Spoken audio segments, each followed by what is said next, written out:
क्या हो गया भैया? क्या हो गया?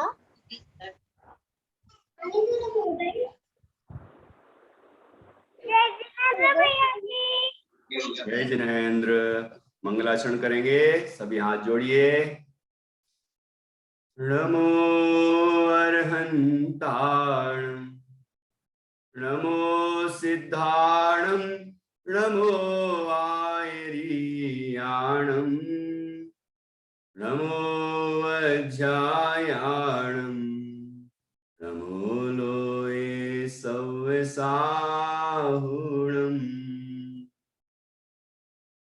ऐसो पंच नमो यारो सव पावपणासिनो, मंगलाणं च सवेसिं परमं होहि मंगलम्। चत्तारि मंगलम् अरहन्ता मंगलम्, सिद्धा मंगलम्, साहु मंगलम्, केवली पर्णतो धम्मो मंगलम्। चत्तारि लोगोत्तमा अरहन्ता लोगोत्तमा, सिद्धा लोगोत्तमा, साहु लोगोत्तमा, केवली पर्णतो धम्मो लोगोत्तमो। चत्तारि शरणं पवजामि, अरहन्ते शरणं पवजामि, सिद्धे शरणं पवजामि, साहु शरणं पवजामि, केवली पर्णतं धम्मं शरणं पवजामि, केवली पर्णतं धम्मं शरणं पवजामि।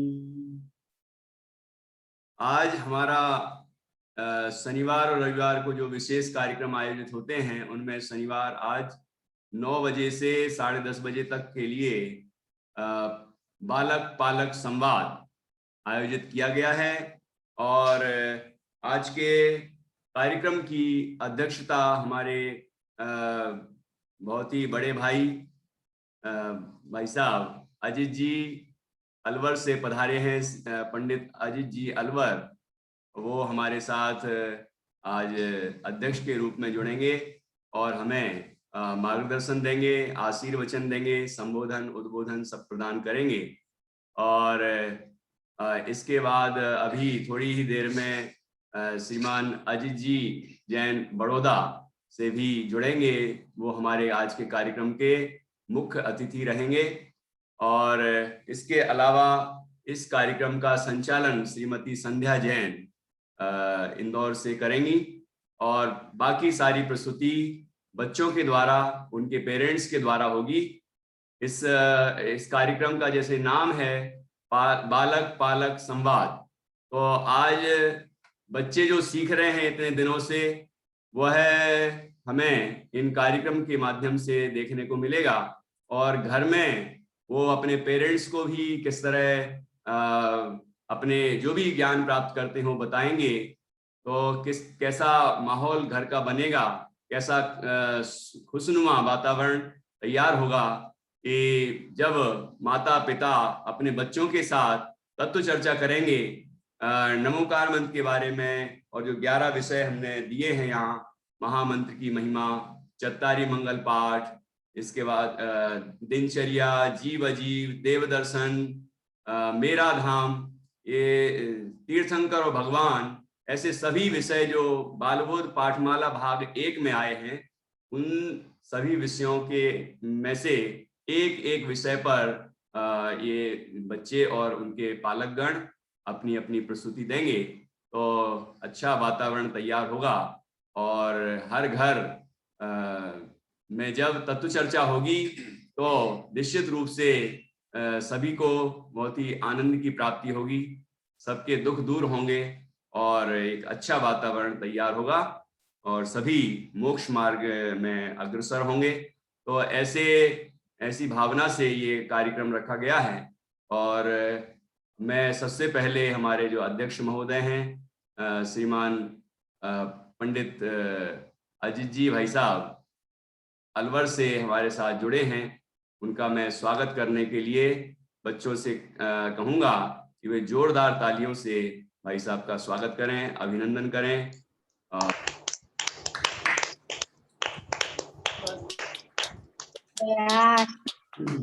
और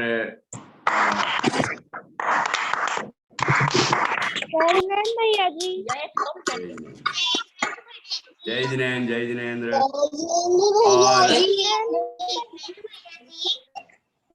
हमारे अध्यक्ष महोदय के बारे में थोड़ा बहुत मैं परिचय दे देता हूं, इसके बाद संचालिका जी अपना कार्यभार संभालेंगी।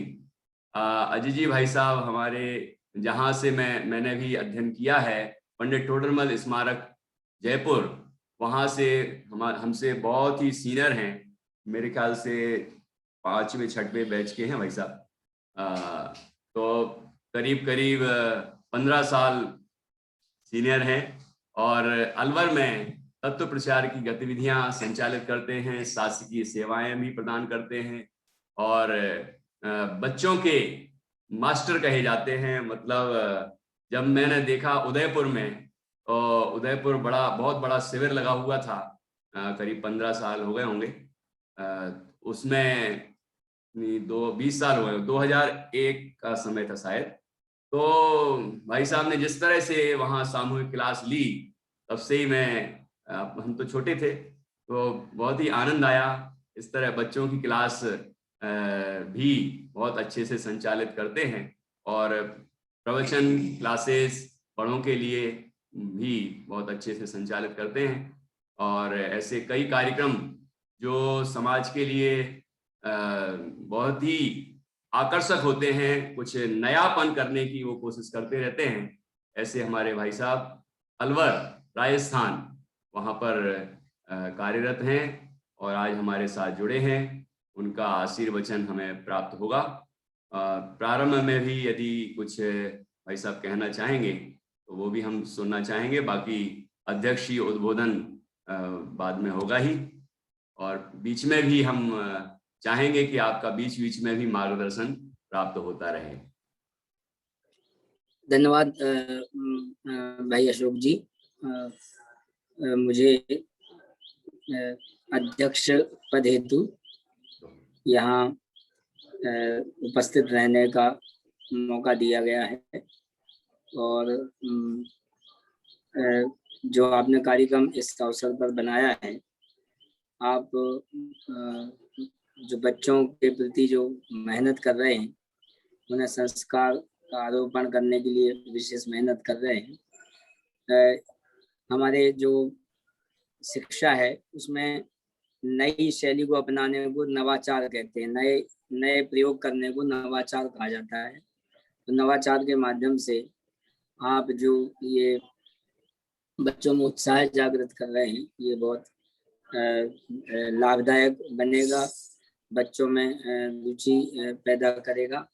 मुझे भी इस अनूठे कार्यक्रम को देखने की उत्कंठा हो रही है, क्योंकि आपने इसका कार्यक्रम का नाम रखा है बालक पालक संवाद। निश्चित रूप से बच्चे विद्यालय में तो जाते हैं और विद्यालय में पढ़ करके आते हैं, परंतु विद्यालय में क्या पढ़ करके आ रहे हैं, जब तक परिवार के सदस्यों से वो रूबरू नहीं हो और परिवार के सदस्यों को ये पता नहीं हो कि ये क्या पढ़ के आ रहे हैं, तब तक प्रोग्रेस पता नहीं पड़ती, उसकी प्रगति पता नहीं पड़ती है। इस कार्यक्रम का नाम बहुत अच्छा रखा गया है, बालक पालक संवाद। कैसे बच्चे अपने पिता के साथ या माँ के साथ आपस में संवाद करते हैं, वो संवाद भी बहुत प्रेरक बनेगा। आइए हम देखते हैं, मैं जिस समय आपका ज़्यादा नहीं लूँगा। अशोक जी, आप कार्यक्रम को आगे बढ़ाएं। मुझे अनुराग जी दिख रहे हैं, बहुत बहुत खुशी हो रही है अनुराग को देखने से। वापिस से भाई अनुराग है और अपने बच्चे के साथ हैं। मुझे लगता है कि ये भी प्रतिभागी इस कार्यक्रम में बनेंगे, बहुत खुशी की बात है। बिल्कुल बिल्कुल बिल्कुल। बहुत बहुत धन्यवाद भाई साहब को, उन्होंने हम ये कार्यक्रम का शुभारंभ करने के लिए बहुत ही सुंदर शुभकामनाएं और उद्बोधन प्रदान किया। अब मैं सीधे संचालिका महोदया के पास चलता हूं और उनसे कहूंगा कि वो कार्यक्रम का संचालन करें और जो मंगलाचरण करने वाले बच्चे दिख नहीं रहे हैं तो मैं दूसरे बच्चे को आमंत्रित करूंगा यहाँ से करेंगे।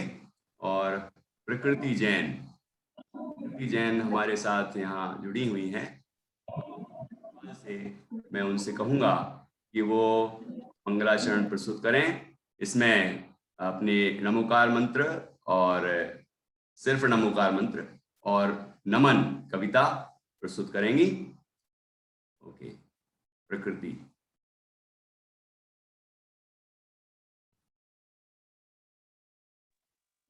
जय जिनेंद्र। नमो अरिहंतारम, नमो सिद्धारम, नमो आर्यारम, नमो उपछायारम, नमो लोहि सर्वसाहुरम। नमन अरिहंतों को, नमन सब सिद्धों को, नमन आचार्यों को, नमन उपाध्यायों को, नमन मुनिराजों को, नमन पांचों प्रभु को, पांचों प्रभु को, उलिद आत्म को। जय जिनेंद्र। जय जिनेंद्र। जय जिनेंद्र। सभी को जय जिनेंद्र। हमारा मंगलाचरण तो यहाँ से हो गया है प्रकृति जैन के द्वारा। आदरणीय भाई सबको जय जिनेंद्र। हमारे साथ अलवर से जुड़े हुए हैं और अजीत जी भाई साहब भी बड़ौदा से हमारे साथ जुड़ने वाले हैं, उनका भी हम हार्दिक अभिनंदन करते हैं। आज का हमारा जो विशेष कार्यक्रम है बालक पालक संवाद, इसके माध्यम से हम ये चाहते हैं कि हमारे बच्चे तो पढ़ ही रहे हैं पाठशालाओं में, इसके साथ हमारे पेरेंट्स भी, उनके माता पिता भी इस धार्मिक कार्य में संलग्न हो। इसी कारण से हमने यह प्रोग्राम रखा है कि वो भी इसमें अपने बच्चों के साथ उनकी प्रोग्रेस को भी देखें और वो भी इस पाठशाला के माध्यम से इससे जुड़े रहें। इसी बात को ध्यान में रखते हुए हमने ये कार्यक्रम आयोजित किया है आज यहाँ। तो सबसे पहले अनुराग जी और उनका सुपुत्र ईशान बापी से हैं, ये हमारे साथ जुड़े हुए हैं और अनुराग जी भाई साहब शास्त्री हैं। तो सबसे पहले मैं इनसे ही अनुरोध करूंगी कि ये अपने वार्तालाप के द्वारा जो हमारा अपना विषय है मेरा धाम, उसको प्रस्तुत करेंगे। जी भाई साहब, ईशान।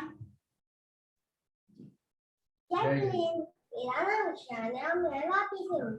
ये मेरे पापा अनुराग जैन शास्त्री। पापा जोर से बोलो। पापा आपको पता है मेरे पाठशाला की किताब में क्या लिखा है? हाँ बोलो, क्या लिखा? शुद्धात्मा है मेरा नाम, मात्र जानना मेरा काम, लेकिन मेरा नाम तो ईशान है। अरे ईशान, आपने पाठशाला में पढ़ा था, आप कौन हो? जीव हूँ। अरे जीव हो ना, तो जीव यानी आत्मा, और आत्मा तो जो आत्मा मोह राग द्वेष से रहित होता है उसे शुद्धात्मा कहते हैं, और वो शुद्धात्मा ही तो मैं हूँ। इसलिए मेरा और आपका नाम क्या है? शुद्धात्मा है। और ये केवल आपका नाम नहीं है, सारे संसार के जितने भी जीव हैं उन सभी जीवों का नाम शुद्धात्मा है। और मेरे पाठशाला की किताब में ये भी लिखा है कि मुक्तिपुरी है मेरा धाम। धाम मतलब होता है घर, धाम मतलब होता है रहने की जगह। तो जब आत्मा शुद्ध हो जाता है तो मुक्तिपुरी अर्थात मोक्ष में रहता है। इसलिए हमें मोक्ष में रहने का के लिए प्रयास करना चाहिए। और उसमें ये भी लिखा है जहाँ खाने का नाम नहीं है, जहाँ पीने का काम नहीं है, लेकिन मैं तो वो सारी चीजें खाता हूँ, पीता हूँ। अरे ईशान, अभी आपको बताया ना मैं कौन हूँ? जीव हूँ। देखो, मैं ये जो जीव और शरीर है ना, तो शरीर खाता है पीता है, आत्मा खाता है क्या? नहीं। आत्मा तो क्या करता है? कि उसी पोयम में लिखा ना, मात्र जानना मेरा काम। कि आत्मा तो क्या करता है, मात्र जानता है, देखता है, सुख दुख का अनुभव करता है। वो खाता पीता कहाँ है ना। तो जब खाता पीता नहीं है ना, इसलिए क्या कहा, शुद्ध आत्मा, आत्मा खाता पीता नहीं है, मात्र जानता देखता है। और उसमें ये भी है, सुपर में ज्ञान करेंगे जिन आत्मा का निजातों का ज्ञान करेंगे। इसका मतलब, अरे स्व मतलब होता है आत्मा, पर मतलब होता है शरीर, है ना। तो आपने पाठशाला में पढ़ा था ना कि मैं कौन हूँ, जीव हूँ। कौन सी पाठशाला में पढ़ा था, अकलंग निकलम पाठशाला में पढ़ा था ना, मैं जीव हूँ। ये क्या है, शरीर अजीब है। और जीव क्या करता है, जानता देखता है। शरीर क्या है, जानता देखता नहीं है। इसी को स्व मतलब आत्मा, पर मतलब शरीर। के शरीर और आत्मा को जानेंगे और क्या करेंगे, अपनी आत्मा का ध्यान करेंगे, तभी तो मुक्तिपुरी जाएंगे। नहीं तो मुक्तिपुरी कैसे जाएंगे, है ना। देखा से पाठशाला से हमें कितनी सारी अच्छी अच्छी चीजें सीखने को मिलती है। और हम पाठशाला से वैराग्य भी कर सकते हैं। जय जिनेन्द्र। जय जिनेन्द्र। बहुत बढ़िया।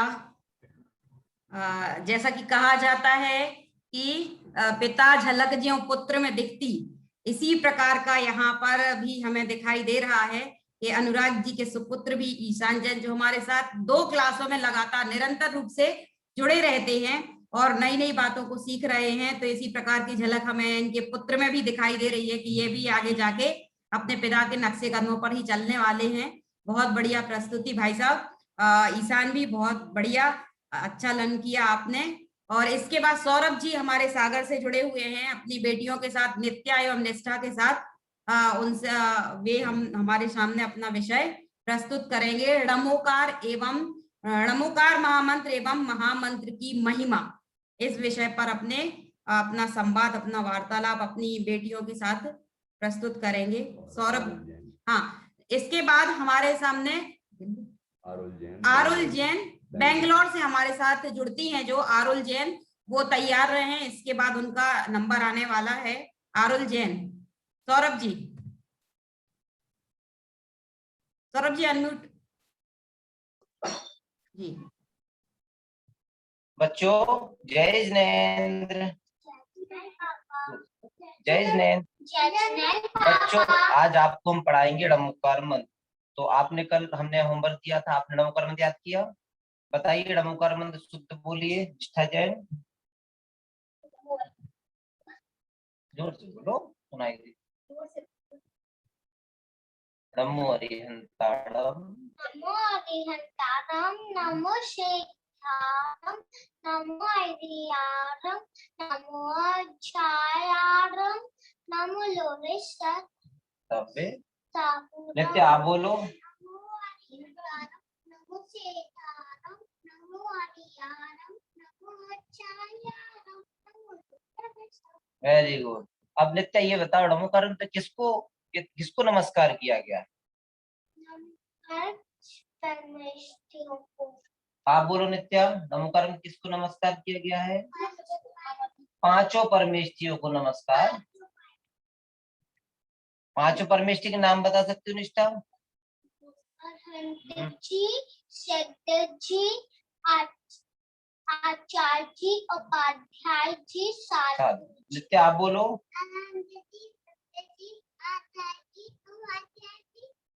साधु जी, वेरी गुड। अच्छा ये बताओ णमोकार मंत्र किसने लिखा है? णमोकार मंत्र किसी ने नहीं लिखा है, वह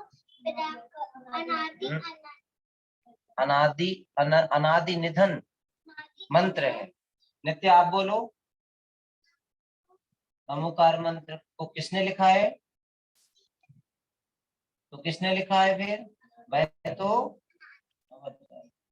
अनादि निधन मंत्र है।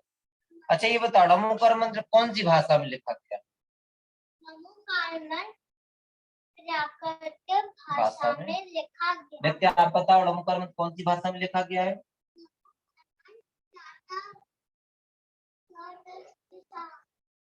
भाषा में अच्छा, तो ड़मोकार मंत्र का अर्थ बताओ निष्ठा। नहीं, ड़मोकार मंत्र का अर्थ लोक में सभी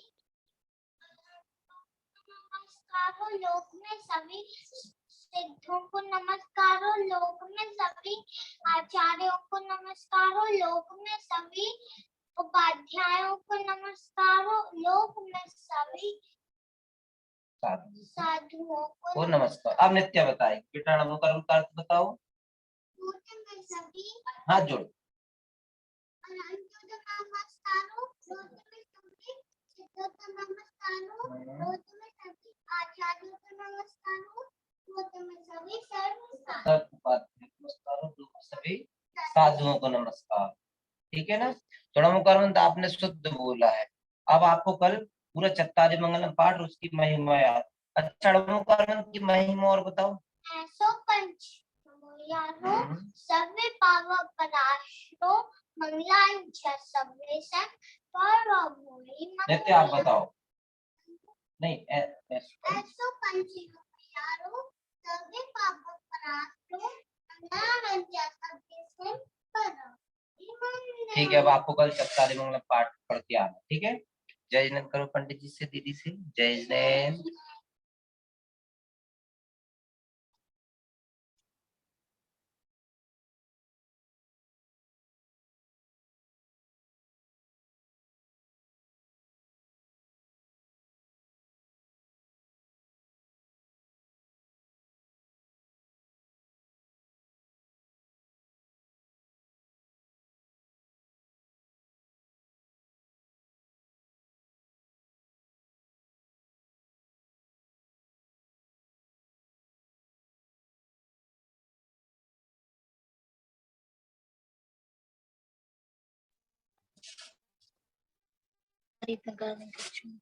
साइलेंट मोड लिखो, नहीं साइलेंट मोड लिखो यार।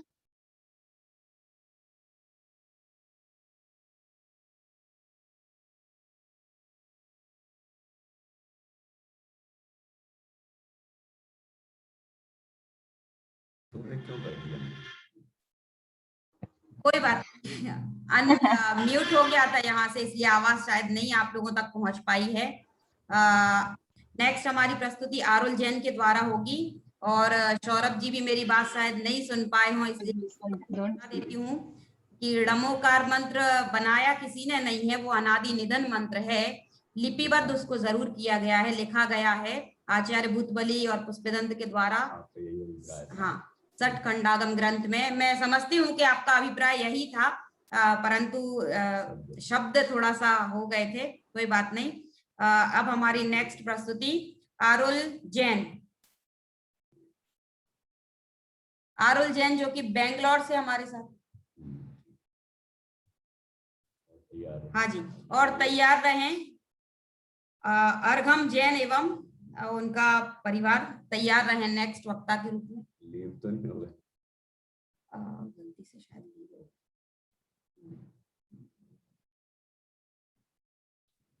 कोई और बटन दबा दिया लगता है। हाँ, कुछ और शायद वहां से बटन दब गया है, इसलिए वो आरुल जैन लीव हो गई हैं शायद। अब जब तक वो हमारे साथ दोबारा जुड़ती हैं तब तक हम जो हमारे नेक्स्ट वक्ता हैं अर्घम जैन का परिवार, हाँ, प्रस्तुत करता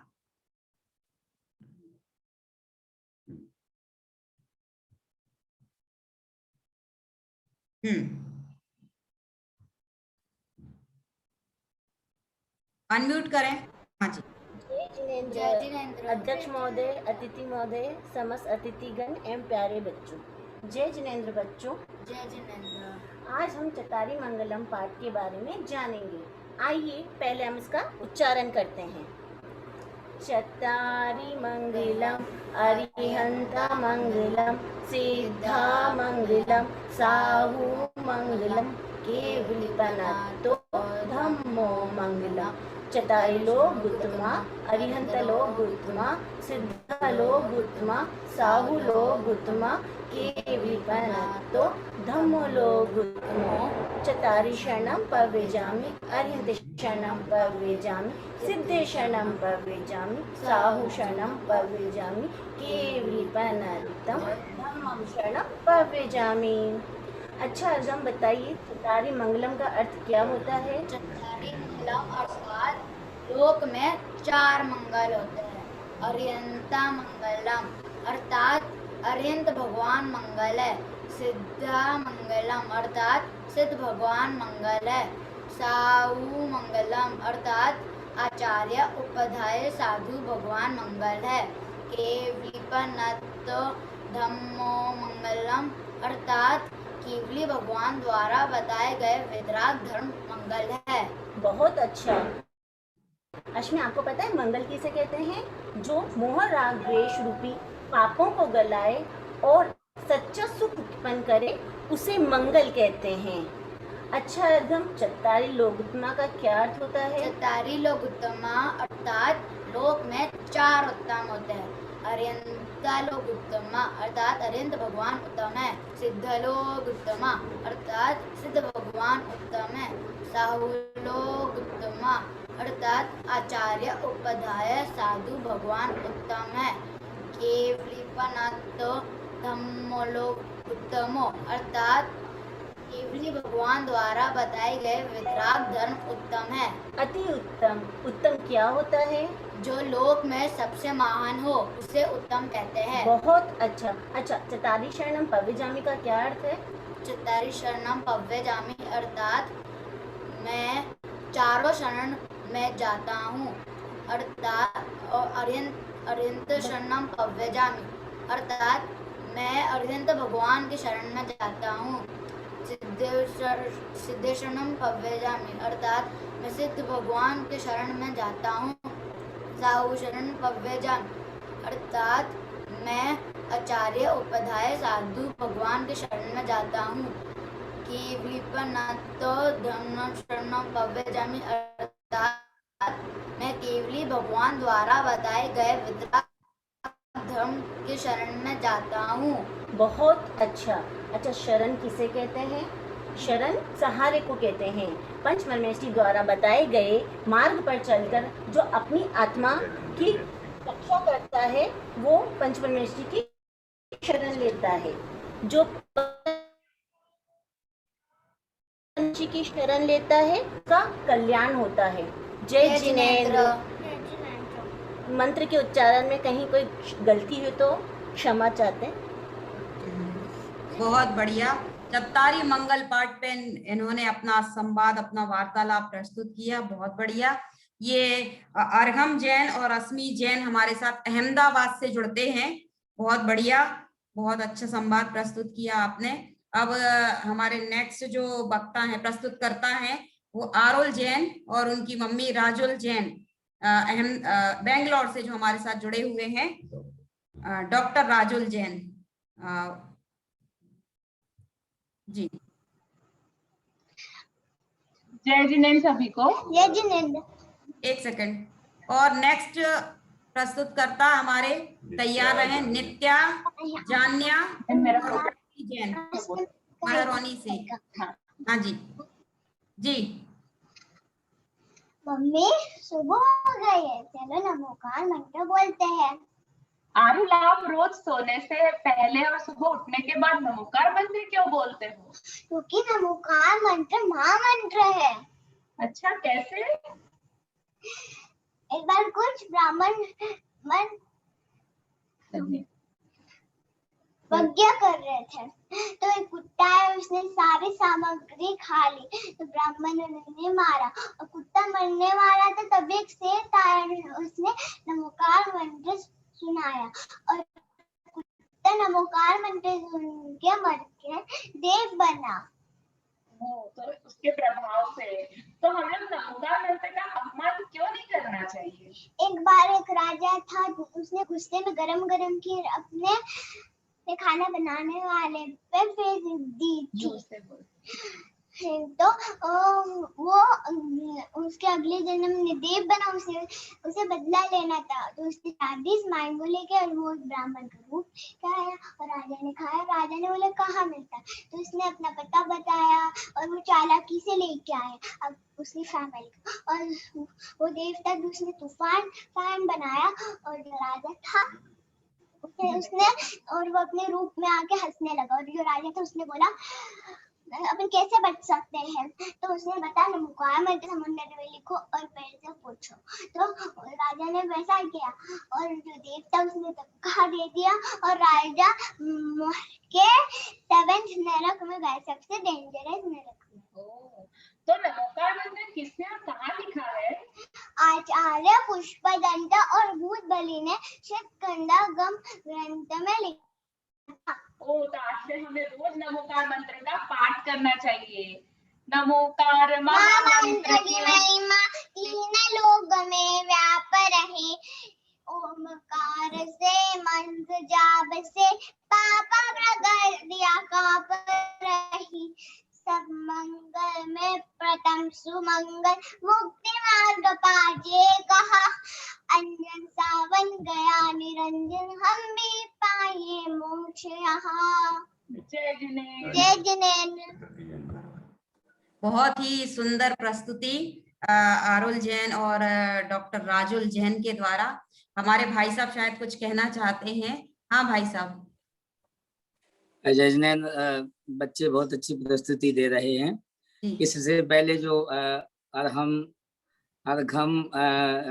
ने प्रस्तुति दी थी, ये हमारे परिवार की सदस्य है, इसकी मम्मी रीना देवली से, और ये हमारी पाठशाला की विद्यार्थी भी है, परिवार की सदस्यों में से भी है, और बच्चों को संस्कार देने का बहुत मन इसका है, और ये अच्छी बात है कि संयोग से आपकी अकलंग निकलंग पाठशाला में ये बच्चे जुड़ गए हैं। मैंने इनको कुछ यथासंभव सूचित किया था कि भी आप इससे जुड़ें, तो बहुत खुशी की बात है कि बच्चे इतना अच्छा बोलने लग गए हैं। बच्चे शायद मुझे भूल गए होंगे, अभी एक साल पहले ही मैं गया था वस्त्रापुर पंचकल्याण के अंदर, तब इन बच्चों से मिला था, और सारा परिवार बहुत संस्कारवान है। सबकी भावना बच्चों को संस्कार देने की है, और जितने बच्चे यहाँ प्रस्तुति दे रहे हैं, मुझे बहुत खुशी हो रही है कि ये जो विचारों का विनिमय है, जो प्रहसन के रूप में ये बाल बोध पाठमाला लिखा गया है, उसको माँ बाप ही आपस में प्रस्तुत कर रहे हैं और एक नए तरीके से प्रस्तुत कर रहे हैं। ये परिवार को जोड़ने का बहुत अच्छा माध्यम है। मैं सबको बहुत बहुत शुभकामनाएं देता हूँ। और ये जो अर्घम और क्या नाम है, ये हमारे समझ लीजिए भांजे हैं, इनको भी मैं बहुत बहुत शुभकामनाएं देता हूँ। धन्यवाद जी भाई साहब, बहुत बहुत धन्यवाद आपका। अब अगले वक्ता के रूप में मैं भोपाल से बुलाती हूँ, आवाज दे रही हूँ मैं प्रकृति जैन और उनकी मम्मी डॉक्टर शालिनी जैन, भोपाल को आवाज दे रही हूँ कि वे आए और अपना विषय प्रस्तुत करें संवाद के माध्यम से। जीव अजीब की पहचान।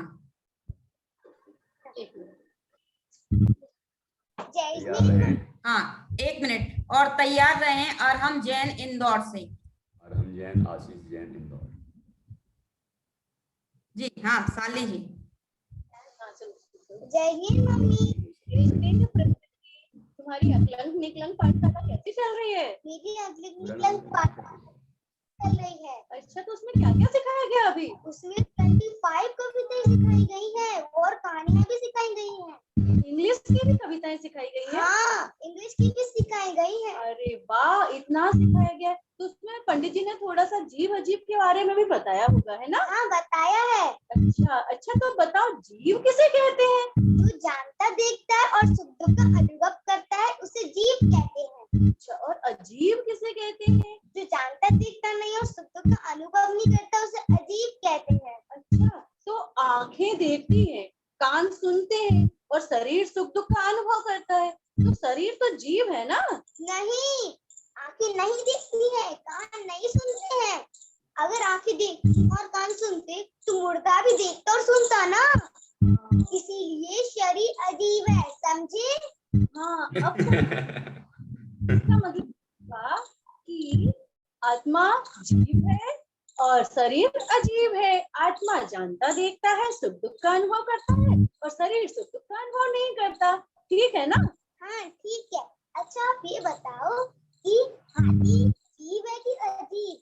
जैसे शरीर अजीब है वैसे ही हाथी का शरीर अजीब है, हाथी का आत्मा जीव है। ठीक। हाँ आपको ये पता चल गया है, आपको समझ में आ गया है, तो आप ये बताइए इनको जानने से लाभ क्या है? देखिए, जैसे जीव अजीव को जाने बिना आत्मा की पहचान नहीं की जा सकती है, और आत्मा की पहचान किए बिना सच्चा सुख उत्पन्न नहीं हो सकता है। हमको सच्चा सुख पाना है ना, मोक्ष में जाना है ना, सिद्ध बनना है ना, तो फिर आत्मा की पहचान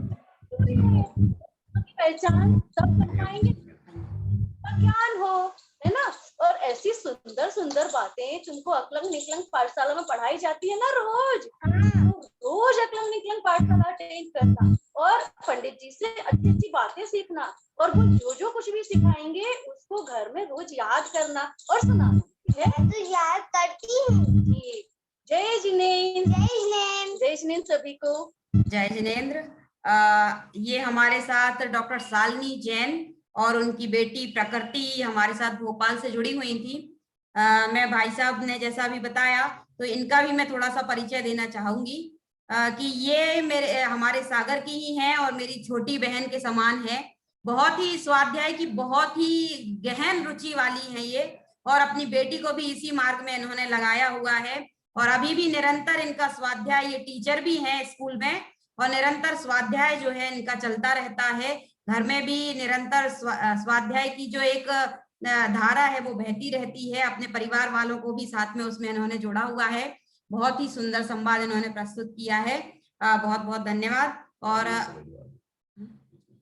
हाँ जी, जितने भी हमारे अभी यहाँ से संवाद हो चुके हैं, मैं सभी बच्चों से अनुरोध करूंगी कि इन सभी के लिए जोरदार तालियां बजाएं। हाँ बच्चों।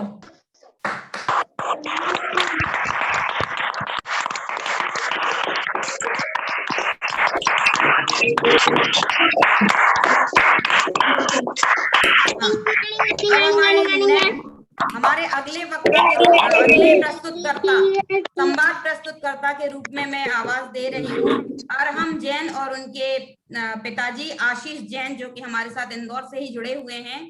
उनको आवाज दे रही हूँ कि वे आए और अपना संवाद प्रस्तुत करें। इसके पहले अगले प्रस्तुतकर्ता के रूप में सिद्धि जैन और आर्या जैन, और उनके साथ जो उनके चाचा जी जुड़े हुए हैं, संयम जैन शायद शास्त्री हैं मेरे ख्याल से, तो संयम जैन शास्त्री जुड़े हुए हैं, तो वो हमारे साथ अगले वक्ता के रूप में आएंगे। अब हमारे साथ अरहम जैन और आशीष जैन।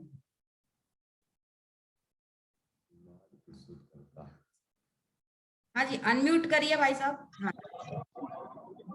हाँ। आज हम दिनचर्या और साफ सफाई के रूप में अपनी बात करेंगे। आपके नाखून कितने बड़े हैं और कितने दिनों से नहीं नहाए हैं?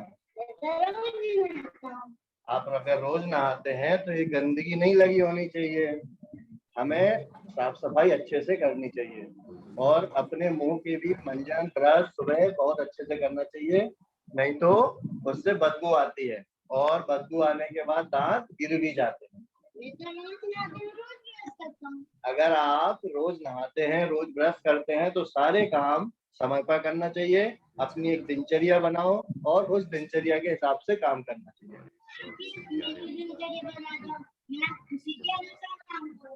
बिल्कुल ठीक है। तो हम अब सुबह प्रतिदिन सभी बच्चों को सूर्योदय के पहले उठना चाहिए। सूर्योदय के पहले उठने के बाद सबसे पहले 9 बार डमोकार मंत्र का जाप करना चाहिए, और 9 बार डमोकार मंत्र का जाप करने के बाद अपनी आत्म चिंतन करके आत्मा को, मन को शुद्ध करना चाहिए। मन भी शुद्ध होते क्या? हाँ, जिस तरह बाहरी शरीर हमारा अशुद्ध होता है बाहरी गंदगी के द्वारा, वैसे ही मन भी राग द्वेष रूपी विकारों से अशुद्ध हो जाता है। तो हम नहाकर मंजन करके अपने शरीर को शुद्ध करते हैं, वैसे ही आत्मा का चिंतन करके हमें अपने मन को भी शुद्ध करना चाहिए। प्रतिदिन सुबह उठने के बाद, शौच आदि के बाद मंजन करना चाहिए। मंजन करने के बाद नहाना चाहिए। स्नान करने के बाद शुद्ध वस्त्र पहन के देव दर्शन करने के लिए मंदिर जी जाना चाहिए। मंदिर जी जाने के पहले कुछ भी नहीं खाना चाहिए और नाश्ता मंदिर से आने के बाद ही करना चाहिए, ठीक है। और जब हम भोजन करते हैं तो भोजन का समय भी निश्चित होना चाहिए। सुबह 10 बजे से 11 बजे के बीच में भोजन करना है और भोजन करने शाम का भोजन भी सूर्य अस्त होने के पहले करना है, ठीक है। सूर्य अस्त होने के पहले भोजन करने के बाद 8 या 9 बजे तक अपना पढ़ाई करना चाहिए और पढ़ाई करने के बाद भगवान का स्मरण करने के बाद हमें डेली सोना चाहिए। आपकी बताने को दिनचर्या के अनुसार ही अपने काम। Very good. जय जिनेंद्र, जय जिनेंद्र।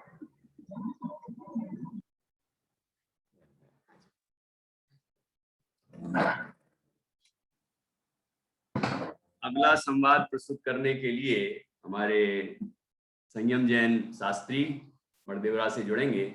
उसके पहले हमारे जो मुख्य अतिथि महोदय हैं श्रीमान अजित जी जैन बड़ौदा से हमारे साथ जुड़ चुके हैं। अभी एक प्रवचन में वो शामिल थे, इस कारण से थोड़ा विलंब हुआ है, पहले ही से ही सूचना आ गई थी और बहुत अच्छा लगा आप पधारे।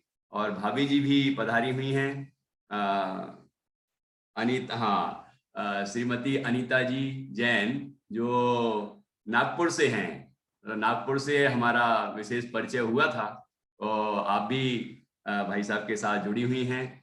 अभी थोड़ी देर में हम बच्चों की कुछ प्रस्तुतियां और कर लेंगे, उसके बाद भाई साहब का और भाभी का मार्गदर्शन प्राप्त करेंगे, उद्बोधन सुनेंगे।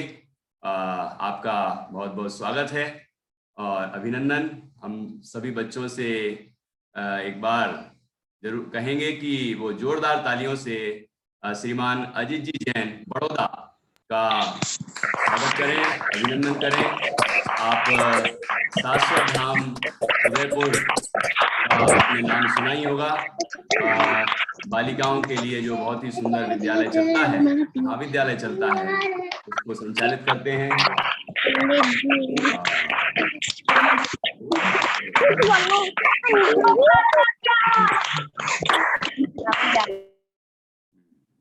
तो अब मैं वापस संध्या जी को ये मंच सौंपता हूँ, वो आगे कुछ बच्चों को आमंत्रित करेंगी और उसके बाद हम भाई साहब से कुछ उद्बोधन सुनना चाहेंगे। हाँ जी, संयम जैन शास्त्री और तैयार रहेंगे। हाँ, अगले संवाद प्रस्तुतकर्ता के लिए मैं आवाज दे रही हूँ संयम जी शास्त्री और सिद्धि एवं आर्या जो कि इनकी भतीजियां हैं, इन्हें आवाज दे रही हूँ। हमारे साथ मड़देवरा से जुड़े हुए हैं, साहेगढ़ के पास मड़देवरा एक गांव है, वहां से जुड़े हुए हैं। हाँ जी, सिद्धि एवं आर्या तैयार रहें। और अगले प्रस्तुतकर्ता के रूप में तैयार रहें प्रणिधि जैन सागर। जिनेंद्र पंडित जी, जय जिनेंद्र पंडित जी, जय जिनेंद्र भाभी, जय जिनेंद्र भाई साहब, जय जिनेंद्र चलिए, जय जिनेंद्र पंडित जी, जय जिनेंद्र। चलिए, आज हम पाठशाला प्रारंभ करते हैं, तो सबसे पहले मंगलाचरण करेंगे, ठीक है। नमो अरिहंताणं, नमो अरिहंताणं, नमो सिद्धाणं, नमो आयरीयाणं, नमो सिद्धाणं, नमो आयरीयाणं, नमो वज्रायाणं, नमो वज्रायाणं, नमो लोए सब साहुणं, नमो लोए सब साहुणं। जिस प्रकार यह नमोकार महामंत्र अनादि निधन महामंत्र है, उसी प्रकार यह जीव भी अनादि निधन है और कुछ भूलों के कारण संसार से भटक रहा है, संसार में भटक रहा है। इसलिए कई इसने रूप, रंग और नाम इसके बदले हैं। तो आप बताइए, आपका नाम क्या है? मेरा नाम आर्या है। आपका नाम क्या है? मेरा नाम सिद्धि है। आपका नाम क्या है? अरे मेरा नाम तो शुद्धात्मा है। आपका नाम शुद्धात्मा कैसे पढ़ा गया? अरे मेरा नाम हमेशा से शुद्धात्मा था। मैं आपको एक कविता के माध्यम से बताता हूँ कि मेरा नाम शुद्धात्मा कैसे पड़ा। शुद्धात्म है मेरा नाम, शुद्धात्म है मेरा नाम, मात्र जानना मेरा काम, मात्र जानना मेरा काम, मुक्तिपुरी है मेरा धाम, मुक्तिपुरी है मेरा धाम, मिलता जहाँ पूर्ण विश्राम, मिलता जहाँ पूर्ण विश्राम, जहाँ भूख का नाम नहीं है, जहाँ भूख का नाम नहीं है, जहाँ प्यास का काम नहीं है, जहाँ प्यास का काम नहीं है, खांसी और जुकाम नहीं है, खांसी और जुकाम नहीं है, आदि व्याधि का नाम नहीं है, आदि व्याधि का नाम नहीं है, सत्य शिव सुंदर मेरा धाम, शत शिव सुंदर मेरा धाम, शुद्धात्म है मेरा नाम। शुद्धात्म है मेरा पता नाम। चला मेरा नाम शुद्धात्मा क्यों है। आपका नाम क्या है अब? आलिया। आज से आप सबका नाम क्या है? शुद्धात्मा। शुद्धात्मा। क्यों मेरा नाम शुद्धात्मा इसलिए है क्योंकि मैं स्वभाव से शुद्ध हूँ। मुझमें राग द्वेष मोह आदि जो कसाएं होती हैं मुझमें नहीं होती, इसलिए मेरा नाम क्या है आज से सब शुद्धात्मा है। अब कभी भी आपसे कोई पूछे तो आपको अपना नाम क्या बताना है? शुद्धात्मा। ठीक है, सभी का नाम क्या है? शुद्धात्मा। क्यों है मेरा नाम शुद्धात्मा? क्योंकि आप शुद्ध हैं। क्योंकि मैं शुद्ध हूँ, राग द्वेष से रहित हूँ। ठीक है, और मेरा धाम कौन सा है? मुक्तिपुरी। मुक्तिपुरी है मेरा धाम। और उस मुक्तिपुरी में क्या क्या नहीं होता? भूख प्यास खांसी आदि व्याधि। वेरी गुड, बोलिए जय जिनेंद्र। जय जिनेंद्र। जय जिनेंद्र।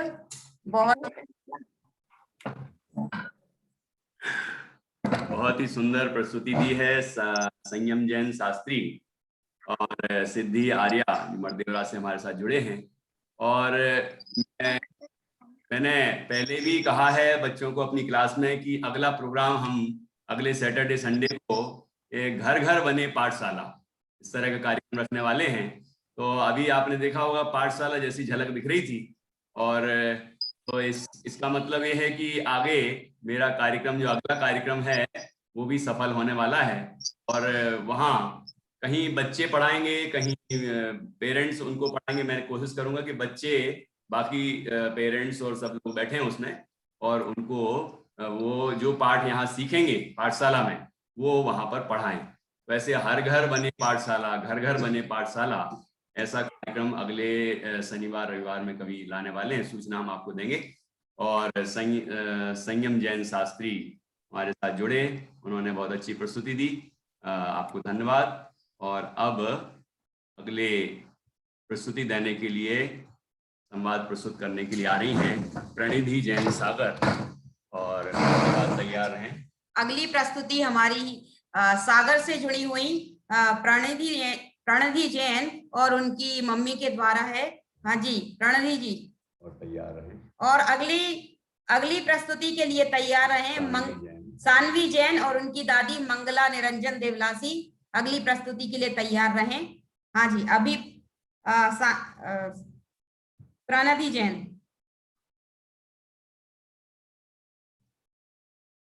अनम्यूट करिए बेटा। जय जिनेंद्र। माँ चलो ना कहाँ? चलती हूँ बेटा, जरा भक्तांबर जी का पाठ कर लूं। माँ भक्तांबर जी क्या है? बेटा भक्तांबर स्त्रोत एक स्तुति का नाम है जिसमें आदिनाथ भगवान की स्तुति की गई है। माँ आदिनाथ भगवान कौन थे जिसका पाठ सब लोग प्रतिदिन करते हैं? बेटा वो भगवान थे, वो दुनिया की सब बातों को जानते थे, उनके मोह राग द्वेष सब नष्ट हो गए थे, इसलिए वो परम सुखी थे। माँ क्या मैं जन्म से ही विग्रहादित्य थे और उनका जन्म कहाँ हुआ था? नहीं बेटा, उन्होंने वीतरागता और सर्वज्ञता अपने पुरुषार्थ से प्राप्त करी थी और उनका जन्म अयोध्या नगरी के राजा नाभी राय की रानी मरु देवी के गर्भ से हुआ था। माँ, वो तो राजा थे क्या? उनने राज नहीं किया? बेटा, उन्होंने राज्य भी किया और उनका विवाह भी हुआ था। उनकी 2 शादियां हुई थी, दो पत्नियां थी। हाँ जी, स्वाति जी, भाभी जी, आप अपना मोबाइल जो है वो आड़ा करके रखिए। आपने शायद खड़ा रखा है तो आप ठीक से उसमें दिखाई नहीं दे रहे हैं। हाँ जी, हाँ, अब ठीक है, अब ठीक है। आप थोड़ा सा, हाँ, ठीक है। 2 पत्नियां थी। पहली पत्नी का नाम था नंदा, जिनसे उन्हें भरत चक्रवर्ती आदि 100 पुत्र और ब्राह्मणी नामक पुत्री उत्पन्न हुई। और दूसरी पत्नी का नाम था सुनंदा, जिनसे उन्हें बाहुबली और सुंदरी नामक पुत्री उत्पन्न हुई। हाँ, क्या भरत चक्रवर्ती और बाहुबली बलवान मंत्री पुत्र थे? हाँ बेटा, भगवान तो वो बाद में बने, पहले वो राजा ऋषभदेव थे। एक दिन राजा ऋषभदेव अपनी राजसभा में बैठे नीलांजना का नृत्य देख रहे थे कि बीच में ही नीलांजना की मृत्यु हो जाती है और यह देखकर उन्हें संसार की क्षणभंगुरता का ध्यान आता है और वह सब राजपाट छोड़कर आत्मध्यान में लीन हो जाते हैं और 6 माह तक आत्मध्यान में लीन रहते हैं और 6 माह तक उन्हें आहार नहीं मिलते हैं। फिर एक दिन राजा श्रेयांश के यहाँ अक्षय तृतीया के दिन उन्हें 1 साल बाद अक्षय तृतीया के दिन राजा श्रेयांश के यहाँ गन्ने का रस के रूप में आहार होते हैं और उसी दिन से अक्षय तृतीया का पर्व चल पड़ा। हाँ, क्या है? मुट्ठी होते हुई रानी चक्रवर्ती बन गए थे क्या आप भी? नहीं बेटा, 1000 वर्ष तक उन्होंने आत्मध्यान में लीन रहे और आत्मतल्लीनता की दशा प्राप्त करते ही उन्हें केवल ज्ञान की प्राप्ति हो गई थी। हाँ, क्या आदमी से बात करती हो? मैं भी करूँगी। क्या वह मुझे हमारा बताएंगे? अवश्य करना बेटा। और वह तो मुक्त हो गए थे और शंभुशरणवादी सब छोड़कर सिद्ध हो गए थे और आज भी उनके द्वारा बताए गए मार्ग को ज्ञानियों द्वारा हमें प्राप्त है और जो उनके मार्ग पर चलता है वह भी स्वयं भगवान बन जाता है। जय जिनेंद्र। बहुत ही सुंदर आदिनाथ भगवान का परिचय और वैराग्य सारा उन्होंने एक ही उसमें संवाद में ले लिया। बहुत ही सुंदर प्रस्तुति।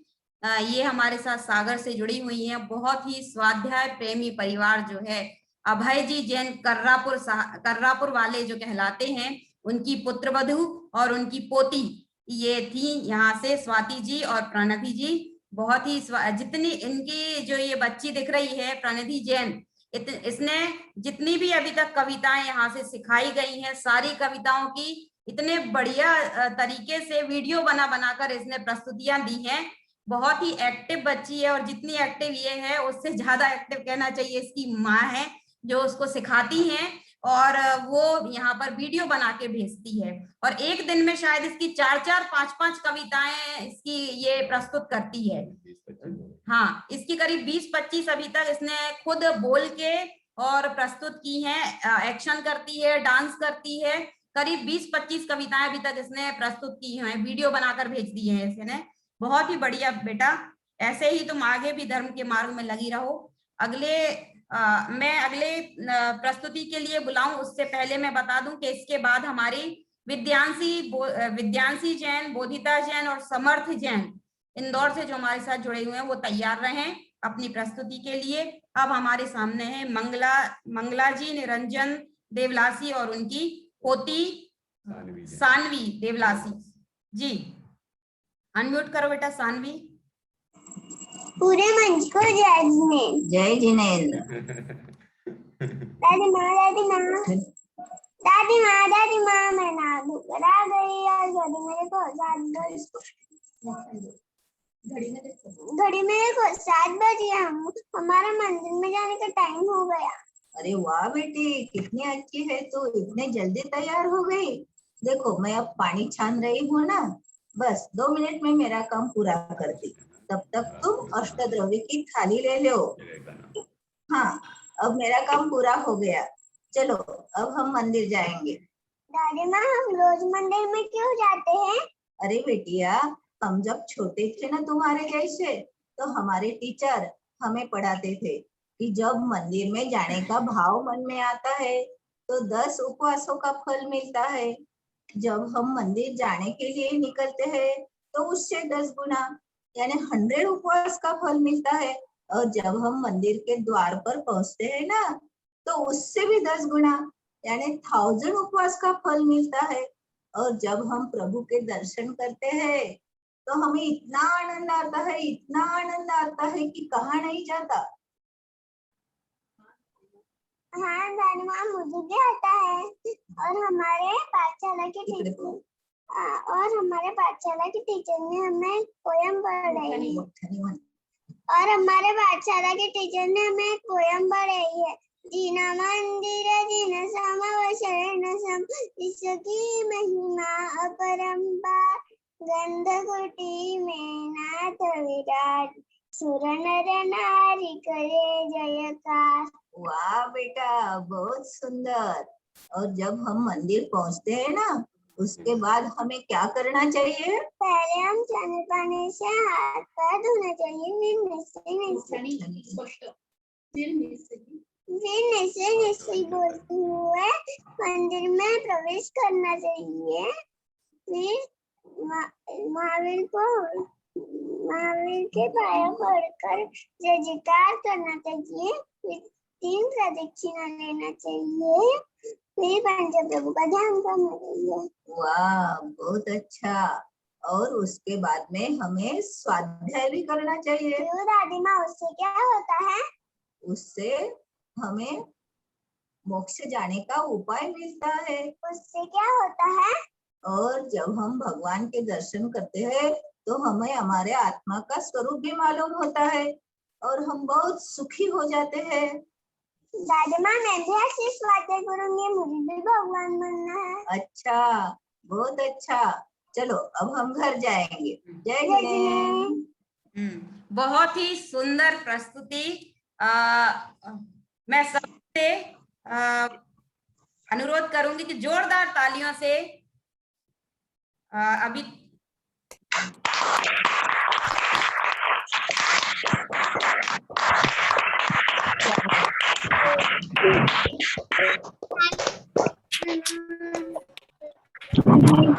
बहुत ही सुंदर प्रस्तुति। आपने इनके जो भाषा है या जो बोली है उसमें मिठास आपको दिखाई दी। ये हमारे महाराष्ट्र से जुड़ी हुई हैं, लेकिन इन्होंने महाराष्ट्र ही लिखा हुआ है इसलिए अभी तक पता नहीं है कि प्रॉपर कहाँ की है। मंगला जी, दादी जी कहाँ से आप जुड़ती हैं महाराष्ट्र में? अकोला महाराष्ट्र से ये हमारे साथ जुड़ती हैं। इनकी बेटी पाठशाला में निरंतर जुड़ती है, मतलब पोती, और दादी जी भी शाम के रात के स्वाध्याय में डेली जुड़ती हैं। बहुत ही सुंदर इन्होंने संवाद तैयार किया अपनी पोती के साथ। बहुत सुंदर, बहुत बहुत धन्यवाद आपका। अब अगली प्रस्तुति के लिए मैं बुलाऊं, उसके पहले मैं कृतज्ञ जैन जो हमारे साथ मुंबई से जुड़ते हैं, इसके बाद तैयार रहें। और मैं एक बात और, हम लोग मतलब मुझे तो आज ही ऐसा लग रहा है कि अभी जो हमारा काल चल रहा है इस समय में, आप सोच सकते हैं कि ये जो हमने प्रोग्राम रखा है या और भी जो रखते हैं, तो इसमें निरंतर जो हमारे जो परिणाम अभी तक यहाँ वहां दौड़ रहे थे, मतलब कि आर्त ध्यान और रौद्र ध्यान में, तो अब देखिए कि ये जो हम प्रोग्राम कर रहे हैं इनके माध्यम से पेरेंट्स और दादी दादा चाचा चाची जो भी घर में होते हैं जिनके साथ भी, वो सभी इसी चीज में लग जाते हैं कि कैसे बच्चों को हम तैयारी करवाएं, कैसे उनकी हम वीडियो बना के भेजें और कैसे हम अपने बच्चों को आगे बढ़ाएं। सारा दिन पेरेंट्स यही सोचते रहते हैं। अब ध्यान जो है वो धर्म ध्यान की ओर लग गया है, तो इसी तरीके का माहौल यहाँ से बन रहा है। पेरेंट्स का भी हमारे लिए फोन आते रहते हैं कि आपने तो हमारी बिल्कुल दिनचर्या ही चेंज कर दी है। तो इस तरीके से ये अब मुझे ऐसा लग रहा है कि अभी से ही शायद हर घर घर बने पाठशाला वाला प्रोग्राम जो है हमारा बहुत सफल होने वाला है आगे का। बहुत बहुत धन्यवाद। हाँ, अगली प्रस्तुति के लिए मैं आवाज दे रही हूँ विद्यांशी जैन, बोधिता जैन और समर्थ जैन, जो कि अपनी मम्मी के साथ जुड़े हुए हैं इंदौर से, और तैयार रहे कृतज्ञ जैन मुंबई से अगली प्रस्तुति के लिए। जी अनम्यूट करिए बेटा। जय जिनेंद्र। जय जिनेंद्र। सभी को जय जिनेंद्र। जय जिनेंद्र दीदी। आप सभी कैसे हैं? हम अच्छे हैं। और आप लोगों ने जीव अजीब का पाठ अच्छे से याद कर लिया? जी बहुत अच्छे से करा। अच्छा, तो अभी मैं आपसे कुछ प्रश्न पूछूंगी तो आप उसके उत्तर देना मुझे फिर। जी जी। अच्छा, तो अब समर्थ आप बताओ, जीव किसे कहते हैं? जो जानता देखता वो सुख दुख का अनुभव करता उसे जीव कहते हैं। अच्छा, और बोधिता आप बताओ, अजीब किसे कहते हैं? जो जानता देखता नहीं है और सुख दुख का अनुभव नहीं करता उसे अजीब कहते हैं। अच्छा, और बोधिता ये बताओ कि गाय जीव होती है या अजीब? गाय की आत्मा जीव है, गाय का शरीर अजीब है। अच्छा, चलो बहुत बढ़िया। विद्यांशी अब आप बताओ कि आपकी आत्मा जीव है कि अजीब है? जी। और आपका शरीर जीव है कि अजीब? अजीब।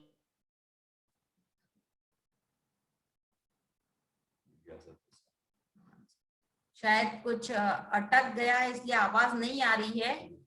हेलो। हाँ हाँ जी। हाँ नित्या जानने आपकी होगी। हाँ जी ठीक है। वो विद्या शायद नेटवर्क प्रॉब्लम हो गई है। नित्या के नाम से जुड़े क्या? ठीक है। हाँ जी कुछ टेबल, रोटी, थाली। अच्छा, ये बता, कुर्सी जीव होती है कि अजीब होती है? अजीब। क्यों? क्योंकि वो जानते देखते नहीं और सुख दुख का अनुभव नहीं करती। और आपका शरीर सुख दुख का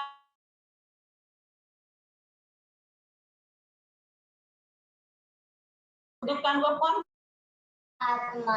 अच्छा, बहुत बढ़िया, आपने अच्छे से याद कर लिया। आपको समझ में आ गया जीव अजीब के बारे में? ठीक है। अब आप समर्थ मुझे ये बताओ कि जीव अजीब की पहचान से हमें क्या लाभ होता है? जीव अजीब का ज्ञान कर हम स्वयं भगवान बन सकते हैं। बिल्कुल सही। अब आप अच्छे से पाठशाला में और अच्छे से पढ़ते रहना। सब अकलम निकलम पाठशाला में जाते हो ना, तो टाइम से क्लास डेली अटेंड करा करो और अपने दोस्तों को भी बताना। ठीक है? आपने वहाँ पे क्या क्या पढ़ा है? हमने वहाँ पे कविता, भजन, कहानियाँ सुनी और सीखी है। ठीक है, अब अच्छे से पढ़ना और आगे का पाठ भी अच्छे से याद करना। जय जिनेंद्र। जय जिनेंद्र। जय जिनेंद्र। जय जिनेंद्र। जय जिनेंद्र सभी को। नेटवर्क प्रॉब्लम के कारण शायद थोड़ा सा अटक गया था। बहुत ही सुंदर प्रस्तुति बोधिता जैन, विद्यांशी और समर्थ के द्वारा और उनकी मम्मी के द्वारा बहुत ही सुंदर प्रस्तुति। अब हमारे अगली प्रस्तुति देने के लिए आ रहे हैं कृतज्ञ जैन और उनकी मम्मी मुंबई से, जो हमारे साथ जुड़ते हैं। कृतज्ञ जैन। हाँ जी। शांति रखो।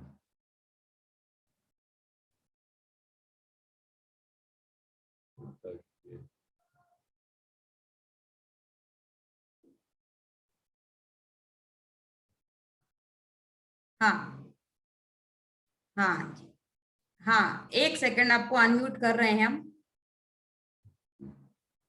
जी। कृतज्ञ जैन मुंबई से। कृतज्ञ कृतज्ञ। हाँ हाँ। अच्छा, तुम तैयार हो गए? चलो मंदिर चलें। हाँ। लेकिन मुझे ये बताओ कि हमें मंदिर कैसे जाना चाहिए? हमें नहा धो के स्वच्छ साफ कपड़े पहन के जाना चाहिए। अच्छा, तो इसलिए तुमने भी सफेद कुर्ता पहन लिया है। सफेद कपड़े पहनने से, श्वेत रंग से हमें हमारे परिणामों में निर्मलता आती है। अच्छा, तो पहले मुझे ये बताओ कि हमें मंदिर जाने से पहले किन चीजों का ध्यान रखना चाहिए? हमें लेदर की चीजें नहीं पहननी चाहिए। बहुत अच्छा। अच्छा, ये बताओ कि मैंने तुम्हें मंदिर देव दर्शन की विधि बताई थी, क्या तुम्हें वह याद है? हाँ। बताओ। हमें पहले बार हमको जूते चप्पल निकालने चाहिए और वे छन्ने पानी से हाथ और पैर धोने चाहिए। बहुत अच्छा, हमें हाथ और पैर धोकर ही मंदिर जाना चाहिए। उसके आगे हमें क्या करना चाहिए? हमें ओम मंदिर में प्रवेश करने से पहले हमें क्या कहना चाहिए? निस्सही निस्सही निस्सही 3 बार बोलना चाहिए। बहुत अच्छा। निस्सही अर्थात सर्व संसार का कार्यों का निषेध। बहुत अच्छा। संसारी कार्य अर्थात मतलब मुझे इधर घूमने जाना है, मुझे दुकान जाना है, मीटिंग करनी है, इधर घूम के फिर जाना चाहिए। बहुत अच्छा। हमें अपने सारे कार्यों को भूलकर भगवान मंदिर में भगवान के दर्शन करने चाहिए। अच्छा, उसके आगे हमें क्या करना चाहिए? उसके आगे भगवान की जय जयकार करनी चाहिए। ओम जय नमस्ते नमस्ते नमस्ते बोलना चाहिए। और हमको चित्तारी मंगलम पाठ पढ़ना चाहिए। आगे हमको स्तुति बोलकर 3 बार कृष्णा देनी चाहिए। और फिर हमको 9 बार नमस्कार मंत्र बोलना चाहिए। 9 बार नमस्कार मंत्र बोलकर कायोत्सर्ग करना चाहिए। बहुत अच्छा, बहुत सुंदर। अच्छा, ये तो हो गई देव दर्शन की विधि। इसके आगे हमें क्या करना चाहिए? हमें थोड़ी देर शास्त्र पढ़ना चाहिए या थोड़ी देर प्रवचन सुनना चाहिए। अच्छा, शास्त्र और प्रवचन सुनने के बाद हमें क्या चिंतन मनन करना चाहिए? क्या विचार करना चाहिए? आत्मा का ध्यान करना चाहिए कि मैं कौन हूँ, मैं कौन कैसे बन सकता हूँ, मैं कैसा आया हूँ। वो सब सोचने से अपनी आत्मा को शांति मिलती है।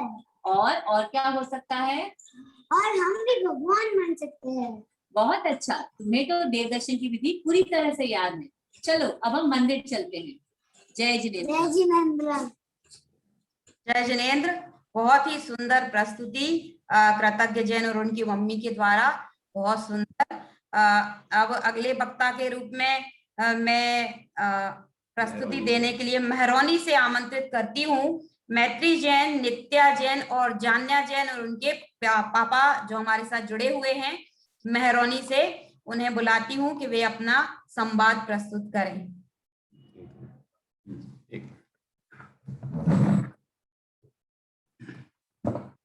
थोड़ा सा मैं बीच में ही बताना चाहता हूँ, ये कृतज्ञ जैन जो मुंबई से जुड़े हमारे साथ, कल इनकी बहुत ही सुंदर प्रस्तुति आई थी, लेकिन उनका 11 महीने का बच्चा है, छोटा कृतज्ञ का छोटा भाई, तो इस कारण से कैंसिल हो सकता था। लेकिन अभी मैसेज आया कि बच्चा अभी सो रहा है, हम प्रस्तुत कर सकते हैं। तो ऐसे अच्छे भाव पेरेंट्स के हमें देखने को मिलते हैं कि वो किसी भी तरह मैनेज करके, उन्होंने कहा वीडियो दिखा दें, तो अब वीडियो दिखाना थोड़ा नहीं जम रहा था, तो फिर उन्होंने धन्यवाद हमें भी मौका देने के लिए। धन्यवाद मौका देने के लिए। तो इस तरह आज मेरे दांत टूट रहे।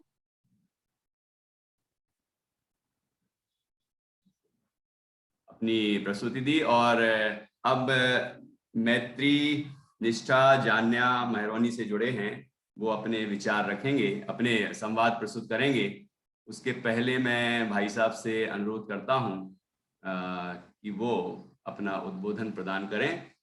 श्रीमान अजित जी जैन बड़ौदा से हमारे साथ जुड़े हैं, और भाभी जी श्रीमती अनीता जी जैन बड़ौदा से जुड़ी हैं। तो आप दोनों से अनुरोध है कि वो अपने उद्बोधन प्रदान करें। ये नित्या, जान्या, निष्ठा तैयार रहेंगे। और भाई साहब,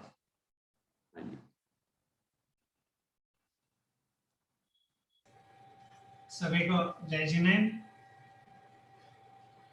सभी बच्चों को बहुत बहुत प्यार, बहुत बहुत दुलार।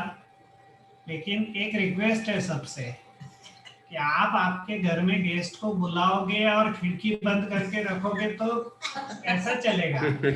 आप अपने अपने दरवाजे खिड़कियां बंद रखोगे तो वो गेस्ट आएंगे, वो किसको देखेंगे? तो सबसे पहले बच्चों अपने अपने वीडियो ऑन करो, नंबर 1। नंबर 2, अपने अपने जो मोबाइल्स है वो हॉरिजॉन्टल रखिए। हॉरिजॉन्टल रखने से क्या होता है कि आपका जो व्यू होता है वो अच्छा आता है।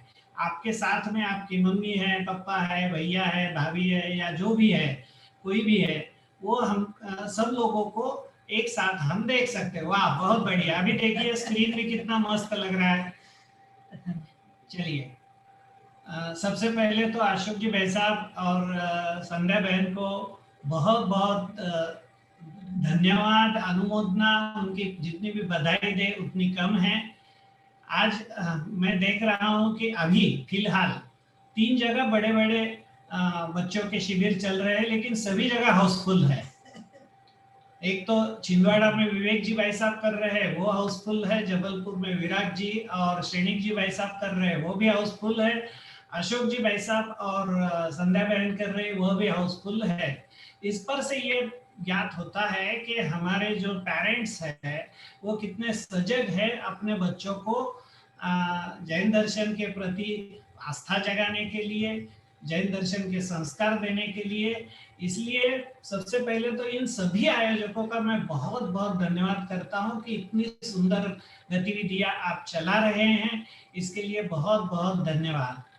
दूसरा जो मेरा प्रिय विषय है, इनमें से कई बच्चे अभी छोटे छोटे हैं और इनके सभी पेरेंट्स जो भी सुन रहे हैं उनसे मेरा अभी एक दूसरा निवेदन है, क्योंकि पाठशाला है, पाठशाला में ज्यादातर बच्चे 10, 11, 12 साल तक जाते हैं और उसके पश्चात उनका मंदिर जी का, स्वाध्याय का, पाठशाला का, जैन दर्शन के संस्कारों का संबंध जो है वो थोड़ा थोड़ा छूटने लगता है। सभी का होता है ऐसा नहीं, लेकिन ज्यादातर बच्चों का ऐसा हो जाता है। तो उसमें मेरा आप सब लोगों से ये निवेदन है कि अपने बच्चों पर अविरत ऐसे संस्कार मिलते रहे और सही मायने में देखा जाए तो बच्चों की जो मानसिकता जो बनती है वो उनकी टीन एज में बनती है। टीन एज मतलब क्या है कि 13 से लेके 18 तक, मतलब 12 के आगे और 20 के पहले, इसमें जो ज्ञान पाते हैं, इसमें जो संस्कार पाते हैं, इसमें जो शिक्षा पाते हैं, वो उनको जिंदगी भर याद रहती है, जिंदगी भर उनके साथ रहती है। इसलिए सभी पेरेंट्स से मेरा निवेदन है कि आप अपने बालकों को ऐसी, देश में हमारी 20 संस्थाएं हैं, 17 तो बालकों के लिए है और 3 बालिकाओं के लिए है, जो लौकिक शिक्षा के साथ साथ अच्छी लौकिक शिक्षा, सीबीएसई इंग्लिश मीडियम में पढ़ाते हैं, कोई जगह डीपीएस में पढ़ाते हैं, कोई जगह कहाँ पढ़ाते, तो अच्छी लौकिक शिक्षा के साथ साथ धार्मिक संस्कार देने वाले संकुलों में अवश्य भेजें। आज मैं देख रहा हूँ स्क्रीन पे जितने भी लोग जुड़े हैं, उन लोगों के, सभी लोगों के गांव में से हमारे शाश्वत धाम में बालिका है। अभी जो आप मेहरोनी की बालिका को उनको बुलाने वाले हैं कि उनके गांव से भी लिपि हमारे यहाँ पढ़ कर गई है।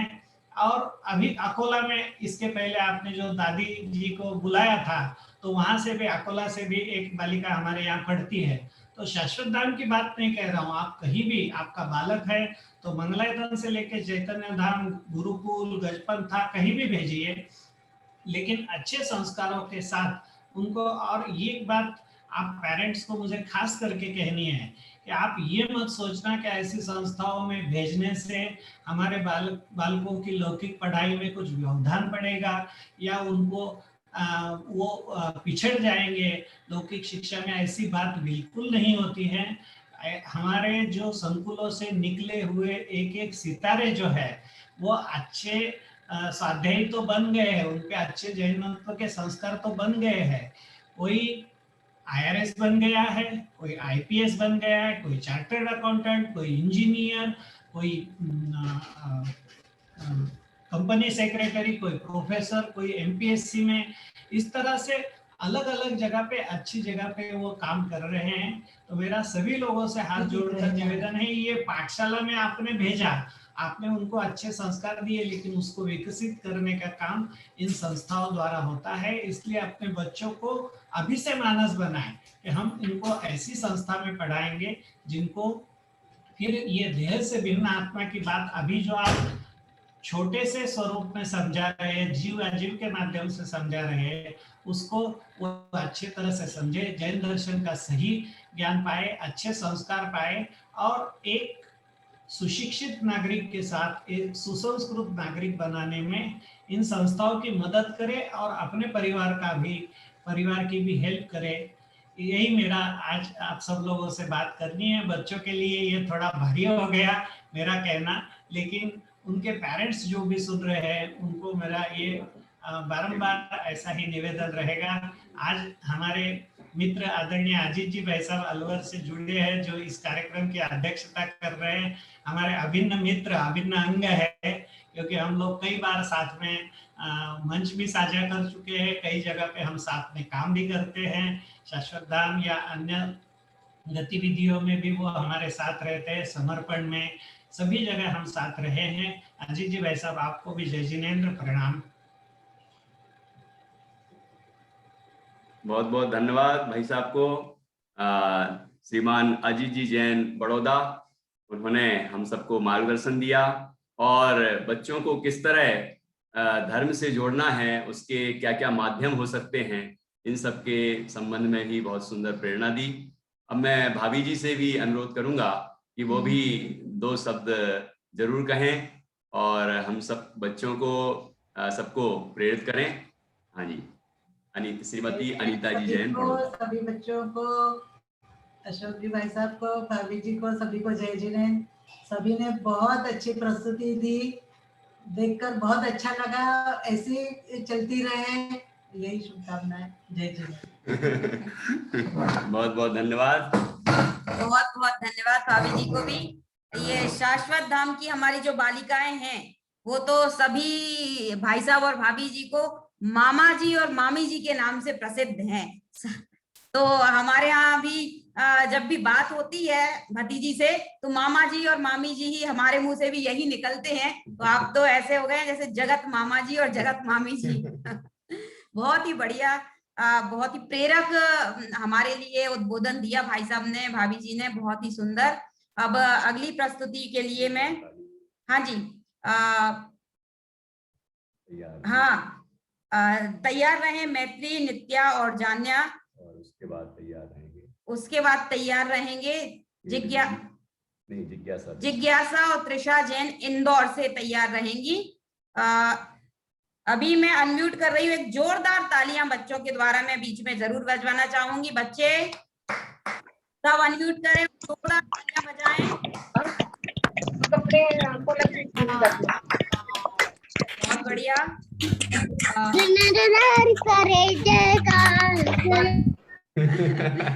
ये कविता इतनी बच्चों के मुंह पर इतनी आ गई है कि दिन भर यही गुनगुनाते रहते हैं। हमारे यहाँ भी भजन वगैरह जो चलते हैं वो दिन भर बच्चों के मुंह से ये गुनगुनाते रहते हैं, कविताएं, भजन आदि जो भी। तो यहाँ से भी अभी वही आवाज आ रही थी। हाँ चलिए, महरौनी से नित्या, जान्या और मैत्री। जय जय गुरुजी। बच्चों कैसे हो सब लोग? अच्छे हैं। चलो बहुत बढ़िया। कल कौन सा पाठ पढ़ा था हमने? भगवान और तीर्थंकर का। तो याद है? हाँ गुरुजी। चलो, भगवान किसे कहते हैं जान्या?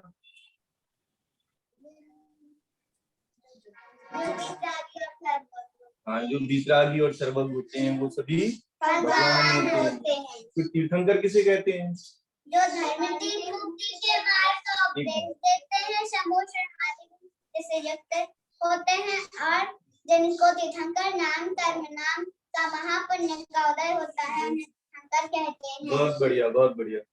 तो फिर जो तीर्थंकर हैं वो भगवान है कि नहीं है? क्योंकि वो भी वितरागी और सर्वज्ञ होते हैं। बहुत बढ़िया। अच्छा, इनमें अंतर क्या है फिर भगवान में और तीर्थंकर में? मैत्री बोलो। भगवान का समोक्षरण होता है और भगवान की गंधवती होती है और तीर्थंकर का समोक्षरण। बहुत बढ़िया। चलो तुम बोलो, क्या अंतर होता?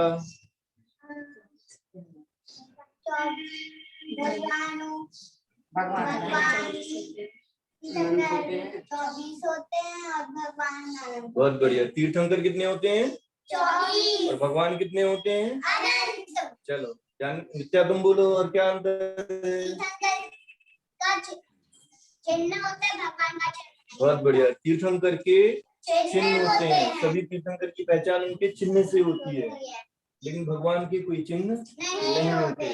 एक और अंतर है, बोलो मैं। भगवान के कल्याणक नहीं होते, लेकिन तीर्थंकर कल्याणक होते हैं। तीर्थंकर के 5 कल्याणक होते हैं, भगवान के 5 नहीं होते। कौन से 5 कल्याणक होते हैं?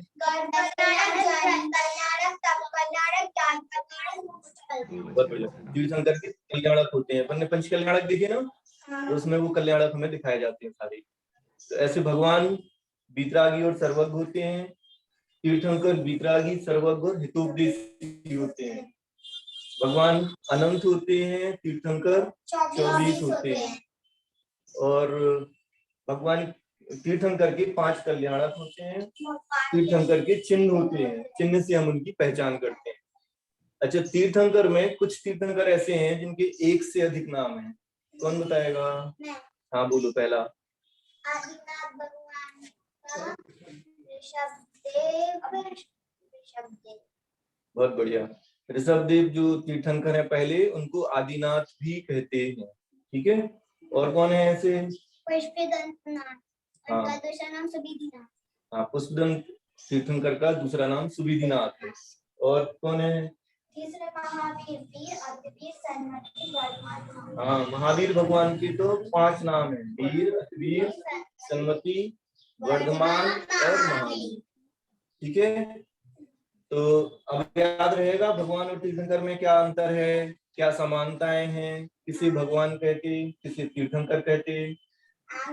आज मंदिर गए थे तो किसके दर्शन किए? भगवान के। तो हमें याद रहना चाहिए कि हमारे भगवान कौन है। जो वीतरागी और सर्वज्ञ हैं, केवल वही हमारे भगवान है। जो वीतरागी और सर्वज्ञ नहीं है, हम उन्हें कभी नमस्कार नहीं करते। सच्चे देव हमारे वीतरागी और सर्वज्ञ ही होते हैं। तो याद रखना बच्चों, ठीक है। चलो, जय जिनेंद्र। जय जिनेंद्र। 3 बच्चियों के साथ उनके पिताजी ने संवाद प्रस्तुत किया महरौनी से हमारे बीच में। बहुत बहुत धन्यवाद। बहुत सुंदर तीर्थंकर और भगवान का स्वरूप बताते हुए उनके बीच में क्या अंतर और क्या समानताएं हैं, इस विषय पर अपना संवाद प्रस्तुत किया। हाँ, जिज्ञासा और त्रिषा अपना संवाद प्रस्तुत करें। बेटा अपना मोबाइल जो है वो आड़ा करके रखिए।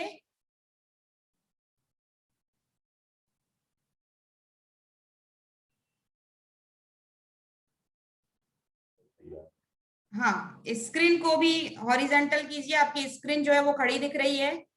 और अगली प्रस्तुति के लिए तैयार रहें।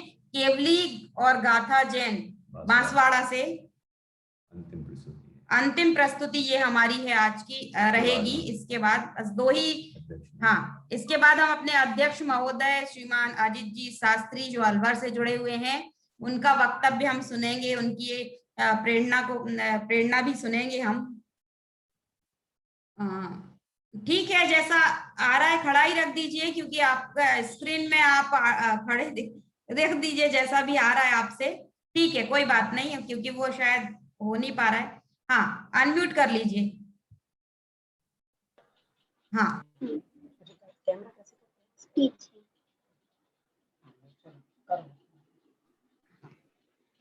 जय जिनेंद्र। सभी को जय जिनेंद्र। मेरा नाम सबसे अच्छा है बेटा, नहीं मेरा नाम सबसे अच्छा है। जिज्ञासा, त्रिषा, किस बात पर चर्चा चल रही है? मामा मेरा नाम अच्छा है, मामा मेरा नाम अच्छा है। बेटा दोनों के नाम अच्छे हैं, पर क्या बात है? देखो हीरा भी बेशकीमती है, पर वो है तो अजीब ही। तो क्या तुम अजीब बनना पसंद करोगे? नहीं। अच्छा मामा, जीवन अजीब क्या होता है? बेटा जीव में जानने समझने की शक्ति होती है। जो ज्ञाता दृष्टा होते हैं वो जीव कहलाते हैं, और अजीब वो होते हैं जिनमें जानने समझने की शक्ति नहीं होती, ज्ञाता दृष्टा नहीं होते, वो अजीब होते हैं, जैसे टेबल कुर्सी वगैरह। हाथी देखिए कान के शरीर में शुद्ध होता, शरीर भी तो अजीब है। नहीं बेटा, शरीर जो है आंखें देखती, कान सुनते हैं, परंतु अगर ऐसा होता तो फिर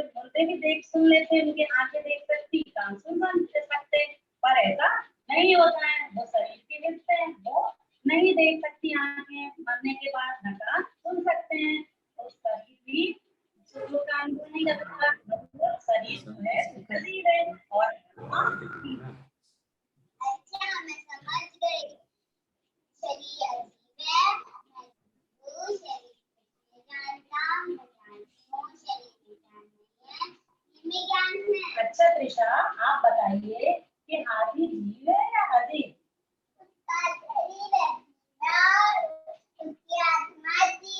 अच्छा, और अजीब और कौन कौन से, जैसे टेबल कुर्सी वगैरह, वो क्या है, अजीब है क्या? अजीब है। अच्छा, और अजीब के बारे में जानना क्यों जरूरी है? बेटा, जीव और अजीब के बारे में जानना जरूरी है। इससे हम अपनी आत्मा के बारे में जान सकेंगे, हम अपनी आत्मा का कल्याण कर सकेंगे, अच्छे कार्य करेंगे, आत्मा में लीन रहेंगे और हमें सच्चे सुख की प्राप्ति होगी। इसलिए हमें जीव अजीब के बारे में जानना जरूरी है। जय जिनेंद्र। ये हमारे साथ त्रिशा और जिज्ञासा अपनी मम्मी के साथ इंदौर से ही जुड़ी हुई थी। बहुत ही बढ़िया प्रस्तुति। और अगली प्रस्तुति के लिए मैं बांसवाड़ा से आवाज दे रही हूँ केवली जैन और गाथा जैन। वो अपने पापा के साथ संवाद प्रस्तुत करेंगी। हाँ, केवली अनम्यूट करिए बेटा।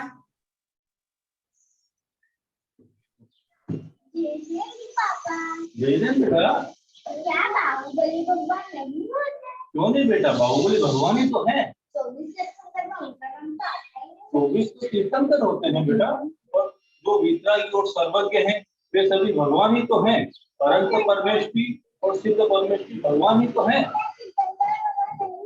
तीर्थंकर तो भगवान होते ही, और साथ ही जो तीर्थंकर न हो, वितरागी हो और पूर्ण ज्ञानी हो, वे अनंत और सिद्ध भगवान ही तो हैं।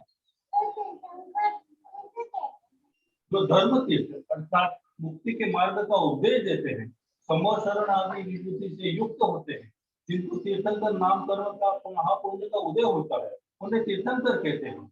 वे 24 होते हैं।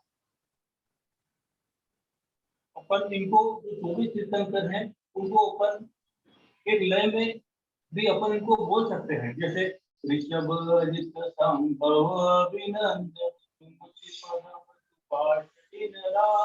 चंद्र बहुपति तल से आग दिनवास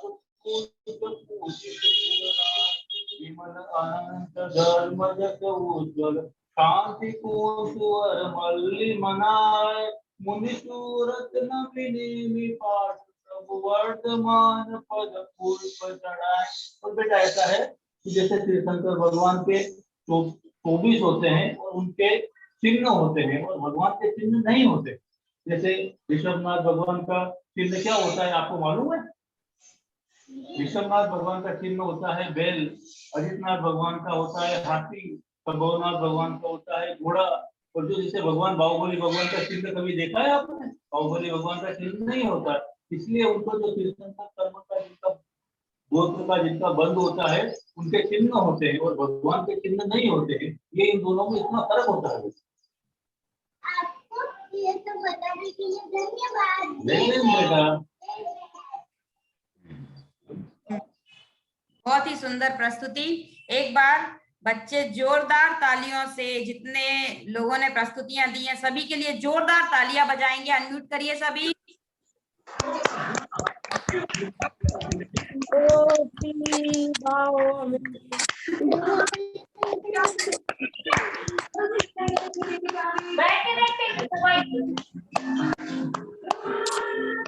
बहुत बहुत धन्यवाद श्रीमती संध्या जी को, उन्होंने अच्छा संचालन किया। और ये जो बांसवाड़ा से हमारे साथ जुड़े थे भाई साहब, हेलो, महिपाल जी गायक के ही परिवार से हैं भाई साहब, और बहुत ही प्रतिदिन जुड़ते हैं और बहुत उत्साही हैं, और बहुत खुशी होती है। सभी जगह, बहुत सारी जगहों पर 120 जगह मैंने नोट की, जितने फॉर्म आए हैं 700 फॉर्म आए हमारे पास, लेकिन जुड़ते जितने हैं, कुछ बच्चे 15 दिन रुके, बढ़िया जुड़े, और फिर अब उनके कोई के स्कूल चालू हो गए, कोई का कुछ और कार्यक्रम शुरू हो गया। तो ऐसे लगभग 250-300 बच्चों ने तो लाभ प्रतिदिन लिया ही है। दोनों क्लास, एक जो अभी हमारी 2:30 बजे से क्लास चलती है, 2:30 से 3:30, आज उसमें भी ये इस तरह की सभा है, उसमें भी ये संवाद आयोजित किया जाएगा बाल वर्ग के बच्चों के द्वारा। 2:30 बजे से 4 बजे तक का वो कार्यक्रम रहेगा, और उसमें भी वो बच्चे ये इन्हीं विषयों पर, ये बाल बोध पाठमाला भाग 1 के ही विषय रहेंगे और इन विषयों पर ही वो अपनी अपनी प्रस्तुतियां देंगे। और इस तरह वो कार्यक्रम 2:30 बजे आयोजित होगा। इनमें भी कुछ बच्चे, बड़े भाई बहन इनमें दिख रहे हैं, तो वो सब उसमें अपनी अपनी प्रस्तुतियां देंगे। और अब मैं सीधे अध्यक्ष महोदय के पास चलता हूं और मैं उनसे अनुरोध करता हूं कि वो भी हमें अपना उद्बोधन प्रदान करें। और मैं बताना चाह रहा हूं कि और भी बच्चों के नाम थे हमारे पास, लेकिन जैसे अनन्या जैन इंदौर, उनकी मम्मी पापा दोनों ही कोई जॉब पर रहते हैं, इस कारण से वो प्रस्तुत नहीं कर पाई। और एक तेजल जैन जो भोपाल से हमारे साथ जुड़ती हैं, उनकी मम्मी की आज थोड़ी तबीयत खराब होने से वो भी हमारे साथ नहीं जुड़ पाई हैं। और एक बालक, बिल्कुल छोटा सा बालक है, मतलब 4 साल का, अद्विक जैन, वो दिल्ली से हमारे साथ जुड़ते हैं और मम्मी ने उसकी पूरी तैयारी कर ली, लेकिन बच्चा छोटा होने से वो संवाद नहीं बोल रहा होगा, मना नहीं पा रही होंगी, तो उनका मैसेज आया कि हमने सारी तैयारी कर ली, लेकिन वो अब उसका मन है, करे नहीं करे। तो ऐसे और भी बच्चे हमारे साथ जुड़े और उनने अच्छी तैयारी की और भले ही प्रस्तुति नहीं दे पाए, लेकिन मैं चाहूँगा कि ऐसे बच्चों के लिए भी, सब बच्चों के लिए जितने भी लोग महानुभाव उपस्थित हैं, वो एक बार जोरदार तालियों से उनका अभिनंदन करें, उनकी भावना की अनुमोदना करें। और अब मैं सीधे हमारे आज के कार्यक्रम के अध्यक्ष महोदय पंडित अजित जी जैन अलवर से हैं हमारे साथ, तो मैं आमंत्रित करता हूँ कि वो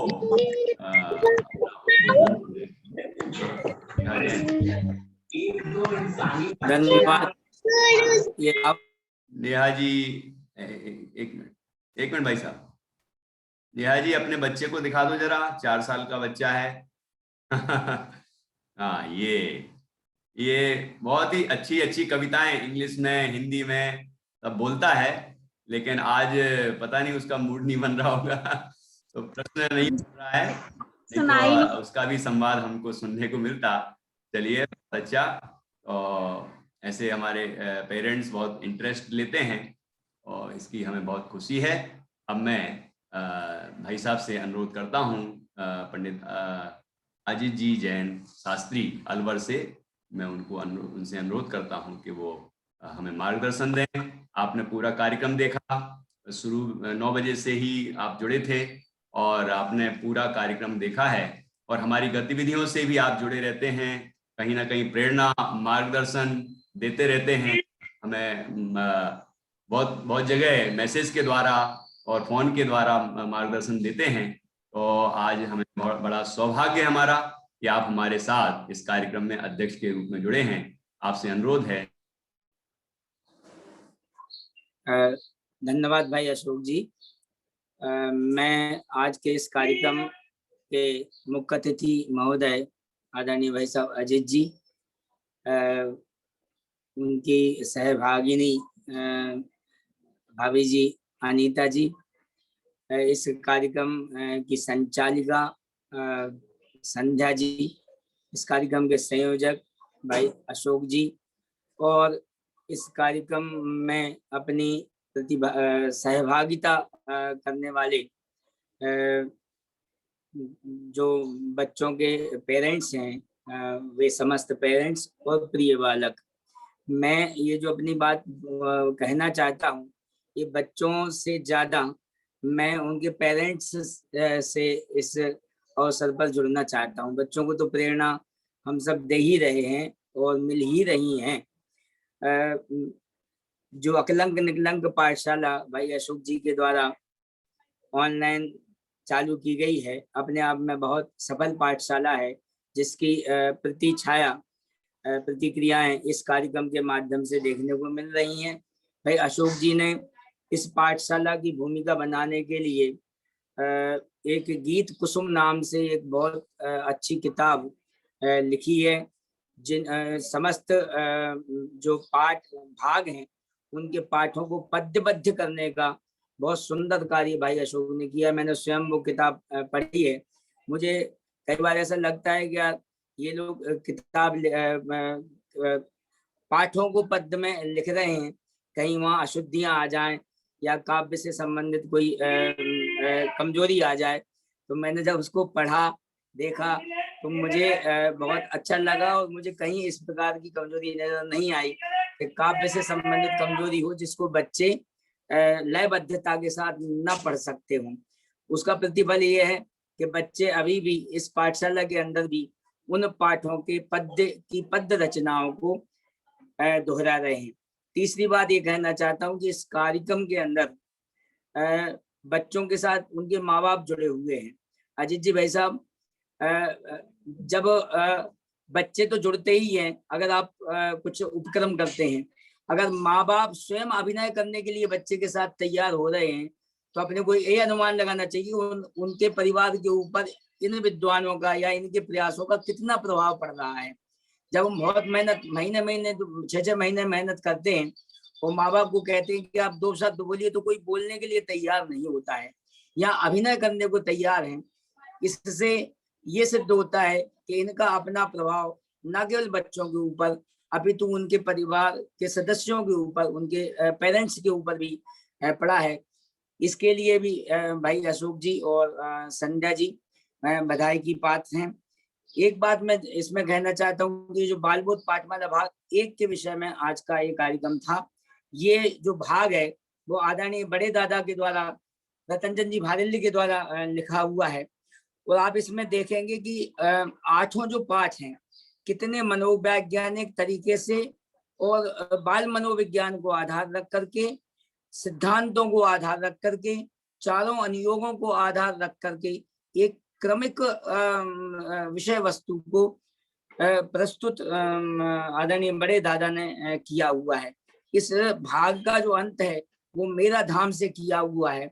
इसका मतलब ये हुआ कि जो पूरे जनागम का सार है वो एक बाल बोध पाठमाला भाग 1 के अंदर भी चारों अनुयोग हैं या अध्यात्म की बात हो वो सुनने को इसमें मिल जाती है। बच्चों में उसके संस्कार बन जाते हैं। मैं एक बात कहना चाहता हूँ, जो अपनी प्रशंसा के लिए नहीं कहना चाहता हूँ, अपने सौभाग्य के लिए कहना चाहता हूँ अजय भाई साहब, के बाल पोथी जो सोनगढ़ में हरिभाई के द्वारा लिखी गई थी बाल पोथी, उसको सबसे ज्यादा यदि अध्ययन पूरे भारतवर्ष में किसी ने बड़ी रोचकता के साथ कराया तो वो कराया बाबू भाई जी पंडित जी ने। फतेहपुर के वो भी थे, वो छोटे बाबू भाई के नाम से जाने जाते हैं। बाबू भाई जी ने उसका अध्ययन कराया हुआ है। तो अब भी वो इस उम्र में भी बाल पोथी पढ़ाने में किसी प्रकार का संकोच नहीं करते हैं, जबकि वो छोटे बच्चों की क्लास होती है। उसके बाद यदि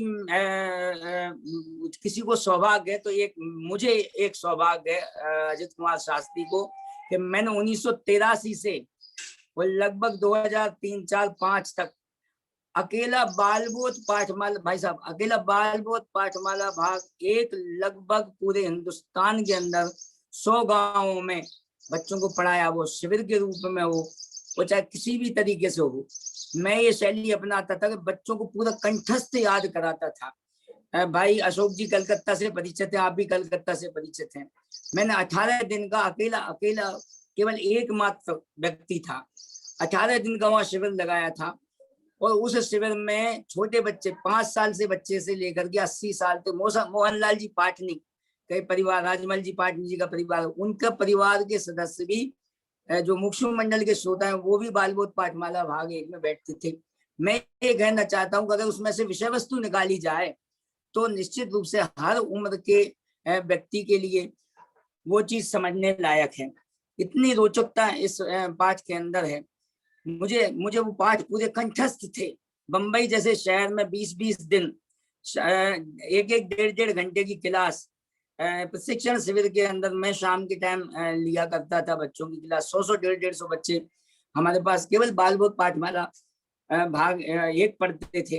रोचकता इतनी ज्यादा है इसमें। आप देखिए पहला पाठ नमोकार मंत्र का है, दूसरा पाठ 4 मंगल का है, तीसरा पाठ तीर्थंकर महावीर का है, चौथा पाठ देव दर्शन का है। और बहुत अच्छी शैली उसमें अपनाई गई है। अरे दिनेश कहाँ जा रहे हो मंदिर जी, क्यों? भगवान के दर्शन करने के लिए। फिर वहां वो उसको बाहर मंदिर के बाहर रोक देते, अरे भाई कहाँ चले जा रहे हो, चमड़े के जूते चप्पल तो यहीं उतार दो। वो एक रोचकता लाने के लिए कितने अच्छे प्रयास किए गए कि जो बच्चों को भी समझ में आए। 5वां पाठ जो जीव अजीव वाला पाठ है, वेद विज्ञान की बात इसमें द्रव्यान योग के माध्यम से वेद विज्ञान की बात इसमें समझाई गई है। इसमें एक प्रकरण मुझे बहुत अच्छा लगता है, वो मैं बता रहा हूँ।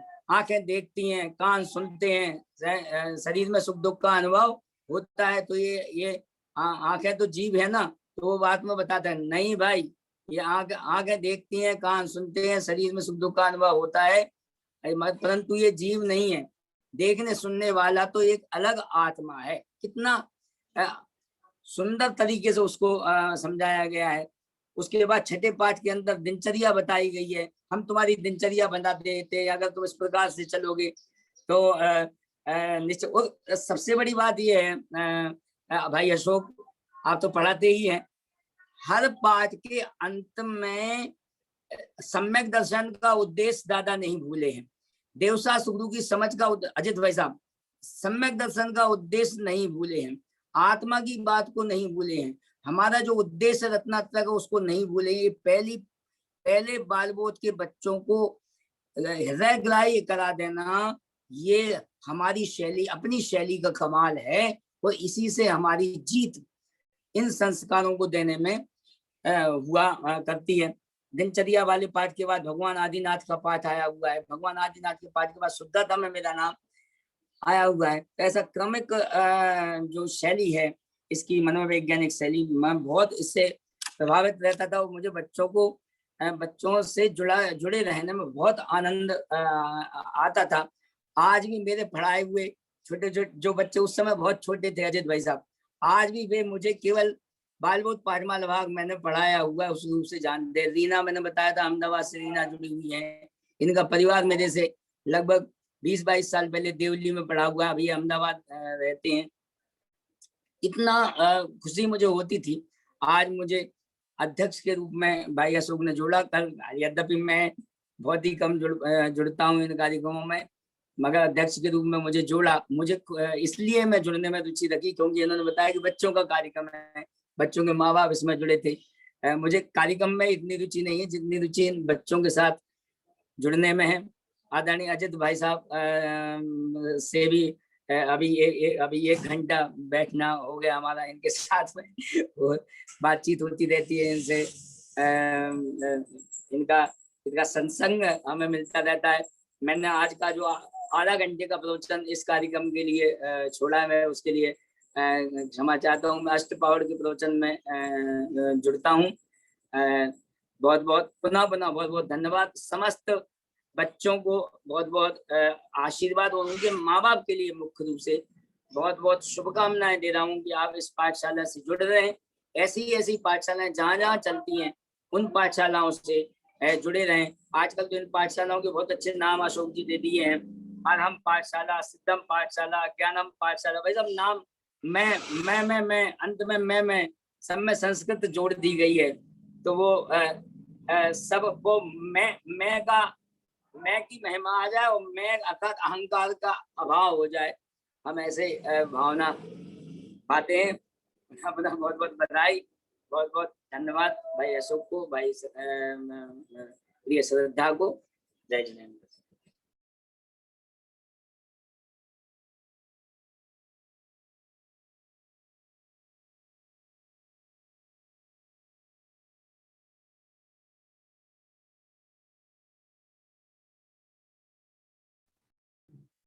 बहुत बहुत धन्यवाद भाई साहब पंडित अजित जी जैन अलवर, जो हमारे साथ आज अध्यक्ष के रूप में जुड़े। उन्होंने बहुत ही सुंदर उद्बोधन हम सबको प्रदान किया, और आपके उद्बोधन से आपने समझ ही लिया होगा कि मैंने सही चुनाव किया। और मैं जानता भी था कि भाई साहब ने उदयपुर में भी पढ़ाया है बच्चों को, मैं देखा था वहाँ, और आपको भी याद आया होगा। और इसके अलावा भी आपके जो भतीजे हैं पंडित डॉक्टर मनीष जी शास्त्री, जो अभी मेरठ में निवास करते हैं, और वो भी बच्चों के अच्छे मास्टर रहे हैं। अभी बड़ों के ही विशेष रूप से कक्षाएं लेते हैं, लेकिन बच्चों के मास्टर के रूप में उनको भी हमने बहुत अच्छे से देखा है। वो निश्चित रूप से उनमें आपकी ही झलक दिखाई देती है। और आपने हमें भी जब जैसे ही गीत कुसुम आपके पास पहुंची तो आपने मुझे बहुत प्रेरित किया और आगे और अच्छा कार्य करने के लिए भी आपने मार्गदर्शन भी दिया। इसके लिए हम आपको बहुत बहुत धन्यवाद देते हैं। और भाई साहब श्रीमान अजित जी बड़ौदा से हमारे साथ जुड़े हैं। आप भी बच्चों के अत्यंत प्रिय हैं। और भाभी अनीता भाभी, मैं आपके पास नागपुर से बच्चों को लेके आया था, आपको ध्यान ही होगा, और वहाँ एक दिन पहले ही आ गया था। तो आपके घर में भी सारे बच्चे आपके घर में आए थे, हम भी थे वहाँ। तो आपका स्नेह हमें देखने को मिला था। अभी शाश्वत धाम उदयपुर से जब से आप जुड़े हैं और आपने मार्गदर्शन वहाँ दिया है, संचालन कर रहे हैं, तब से तो आपकी प्रसिद्धि इस रूप में हुई है। लेकिन हम आपको पहले से ही जानते हैं कि आपको बच्चों से कितना स्नेह है। और आपके उद्बोधन से भी हमने अभी जान लिया कि आप किसी भी तरह बच्चे पाठशालाओं से, महाविद्यालयों से, विद्यालयों से जुड़ें, लड़के हों लड़कियां हों, तो निश्चित रूप से उनका भी कल्याण होगा और समाज का भी कल्याण होगा। और ये जैन धर्म पंचम काल के अंत तक भी ये निश्चित रूप से जागृत रहेगा, प्रतिष्ठित रहेगा, और ये जैन धर्म की पताका फहराती रहेगी और शान के साथ फहराती रहेगी। ऐसा ये जो प्रयास है आप सबका, ये सराहनीय है। और आपने हमारी पाठशाला 1 महीने हुआ है हमारी, तो मतलब ये 1 महीने की पाठशाला हुई है अभी। और लेकिन ऐसा नहीं है कि 1 महीने के लिए ही हमने खोली थी, पहले से ही हमारा निश्चय है कि ये 1 तारीख को शुरुआत हुई 1 मई से, और ये पूरे साल चलेगी और आगे भी चलती रहेगी। भले ही वो अभी जैसे छुट्टियां हैं तो हम अभी सुबह दोपहर शाम सब जगह चलाते हैं, लेकिन बाद में हम शाम को ही सीमित कर देंगे और फिर अल्टरनेट डे 3 दिन 2 दिन ऐसे करके उन बच्चों को जोड़े रखेंगे और उनको आगे भी पाठशालाएं पढ़ाते रहेंगे, जिससे कि उनके संस्कार आगे भी अच्छे बनते रहें और वो ये विषय नहीं भूलें और धर्म वो धारण करते हुए अपना कल्याण करें। यही मेरी भावना है। और हमारी श्रीमती संध्या जी का इसमें भरपूर सहयोग मिलता है। और हमारे दोनों बच्चे बहुत उत्साहित हैं। जब किताब बन रही थी तब से लेकर एक एक गीत उनने सुने हैं, नाचे हैं, गाए हैं उनने। उससे मुझे बच्चों का विज्ञान समझने में बहुत सुविधा मिली। और इंग्लिश की भी राइम्स मैंने लिखी हैं, 65 पोएम्स लिखी हैं। और हमारे संयम जैन शास्त्री नागपुर से इंजीनियर हैं जो, उसका वो संपादन कर रहे हैं। तो अभी संपादन कार्य पूरा नहीं हो पाया है उनकी व्यस्तता के कारण, तो वो भी जल्दी से ही पूरा हो जाएगा। और एक कथा 32 जो 3 पुराण जो मूल पुराण हैं उनमें उनका स्वाध्याय करके जो मुझे विशेष कहानियां मिली, और खास तौर से जो स्कूलों में उस टाइप की कुछ प्रचलित हैं, लेकिन हमारे जैन धर्म में क्या है सच्ची घटनाएं, वो मैंने वहां से कुछ छांटी हैं। कुछ और भी कहानियां हैं, सब पुराणों से निकाली हुई हैं, उसको थोड़ा सरल और छोटे रूप में किया है। तो वो भी सचित्र रूप से, जैसे कि गीत कुसुम आई, ऐसी वो भी सचित्र रूप से आएगी।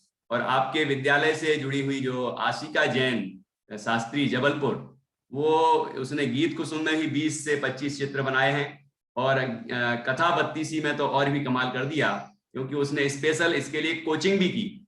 बोली कि फूफा जी मैं आपसे प्रेरित होकर अब मैं कोचिंग कर रही हूँ और ये चित्र और अच्छे बनाना सीखती हूँ, और फिर अगली किताब आपकी आएगी तो उसमें भी बनाऊंगी।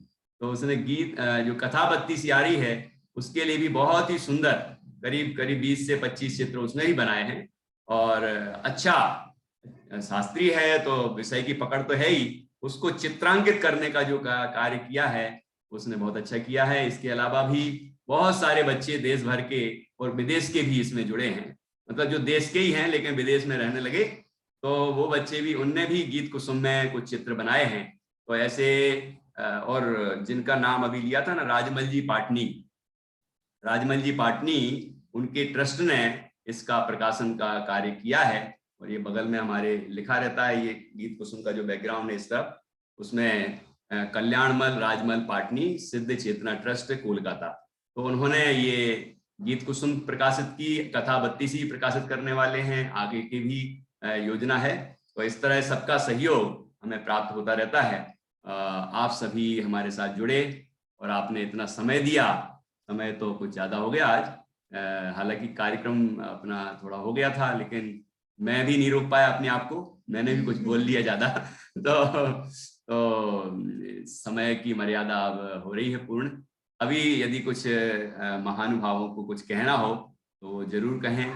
और ठीक है, तो अध्यक्ष महोदय की आज्ञा हो तो मैं आज की सभा को यहाँ पूर्ण करता हूँ। अध्यक्ष महोदय, अजित जी, भाई साहब, सभा यहीं पूर्ण करें। बहुत बहुत धन्यवाद। और सभी बच्चे जो भी अभी भी जुड़े हुए हैं उन सबको बहुत बहुत धन्यवाद। उनके पेरेंट्स, उनको भी खास तौर से धन्यवाद। उन्होंने बच्चों के साथ बच्चे बनकर बहुत ही सुंदर तरीके से, कोई पिताजी हैं तो गुरुजी बन गए, कोई माँ है लेकिन दीदी बन गई, कोई दादी हैं, मतलब इस तरह से बड़ा अच्छा लगा, बहुत आनंद आया। तो आप सब जो भी, जिनने भी इसमें पार्टिसिपेट किया और जो उपस्थित रहे और दूसरों का हौसला बढ़ाया, उन सभी बच्चों और पेरेंट्स के लिए बहुत बहुत धन्यवाद।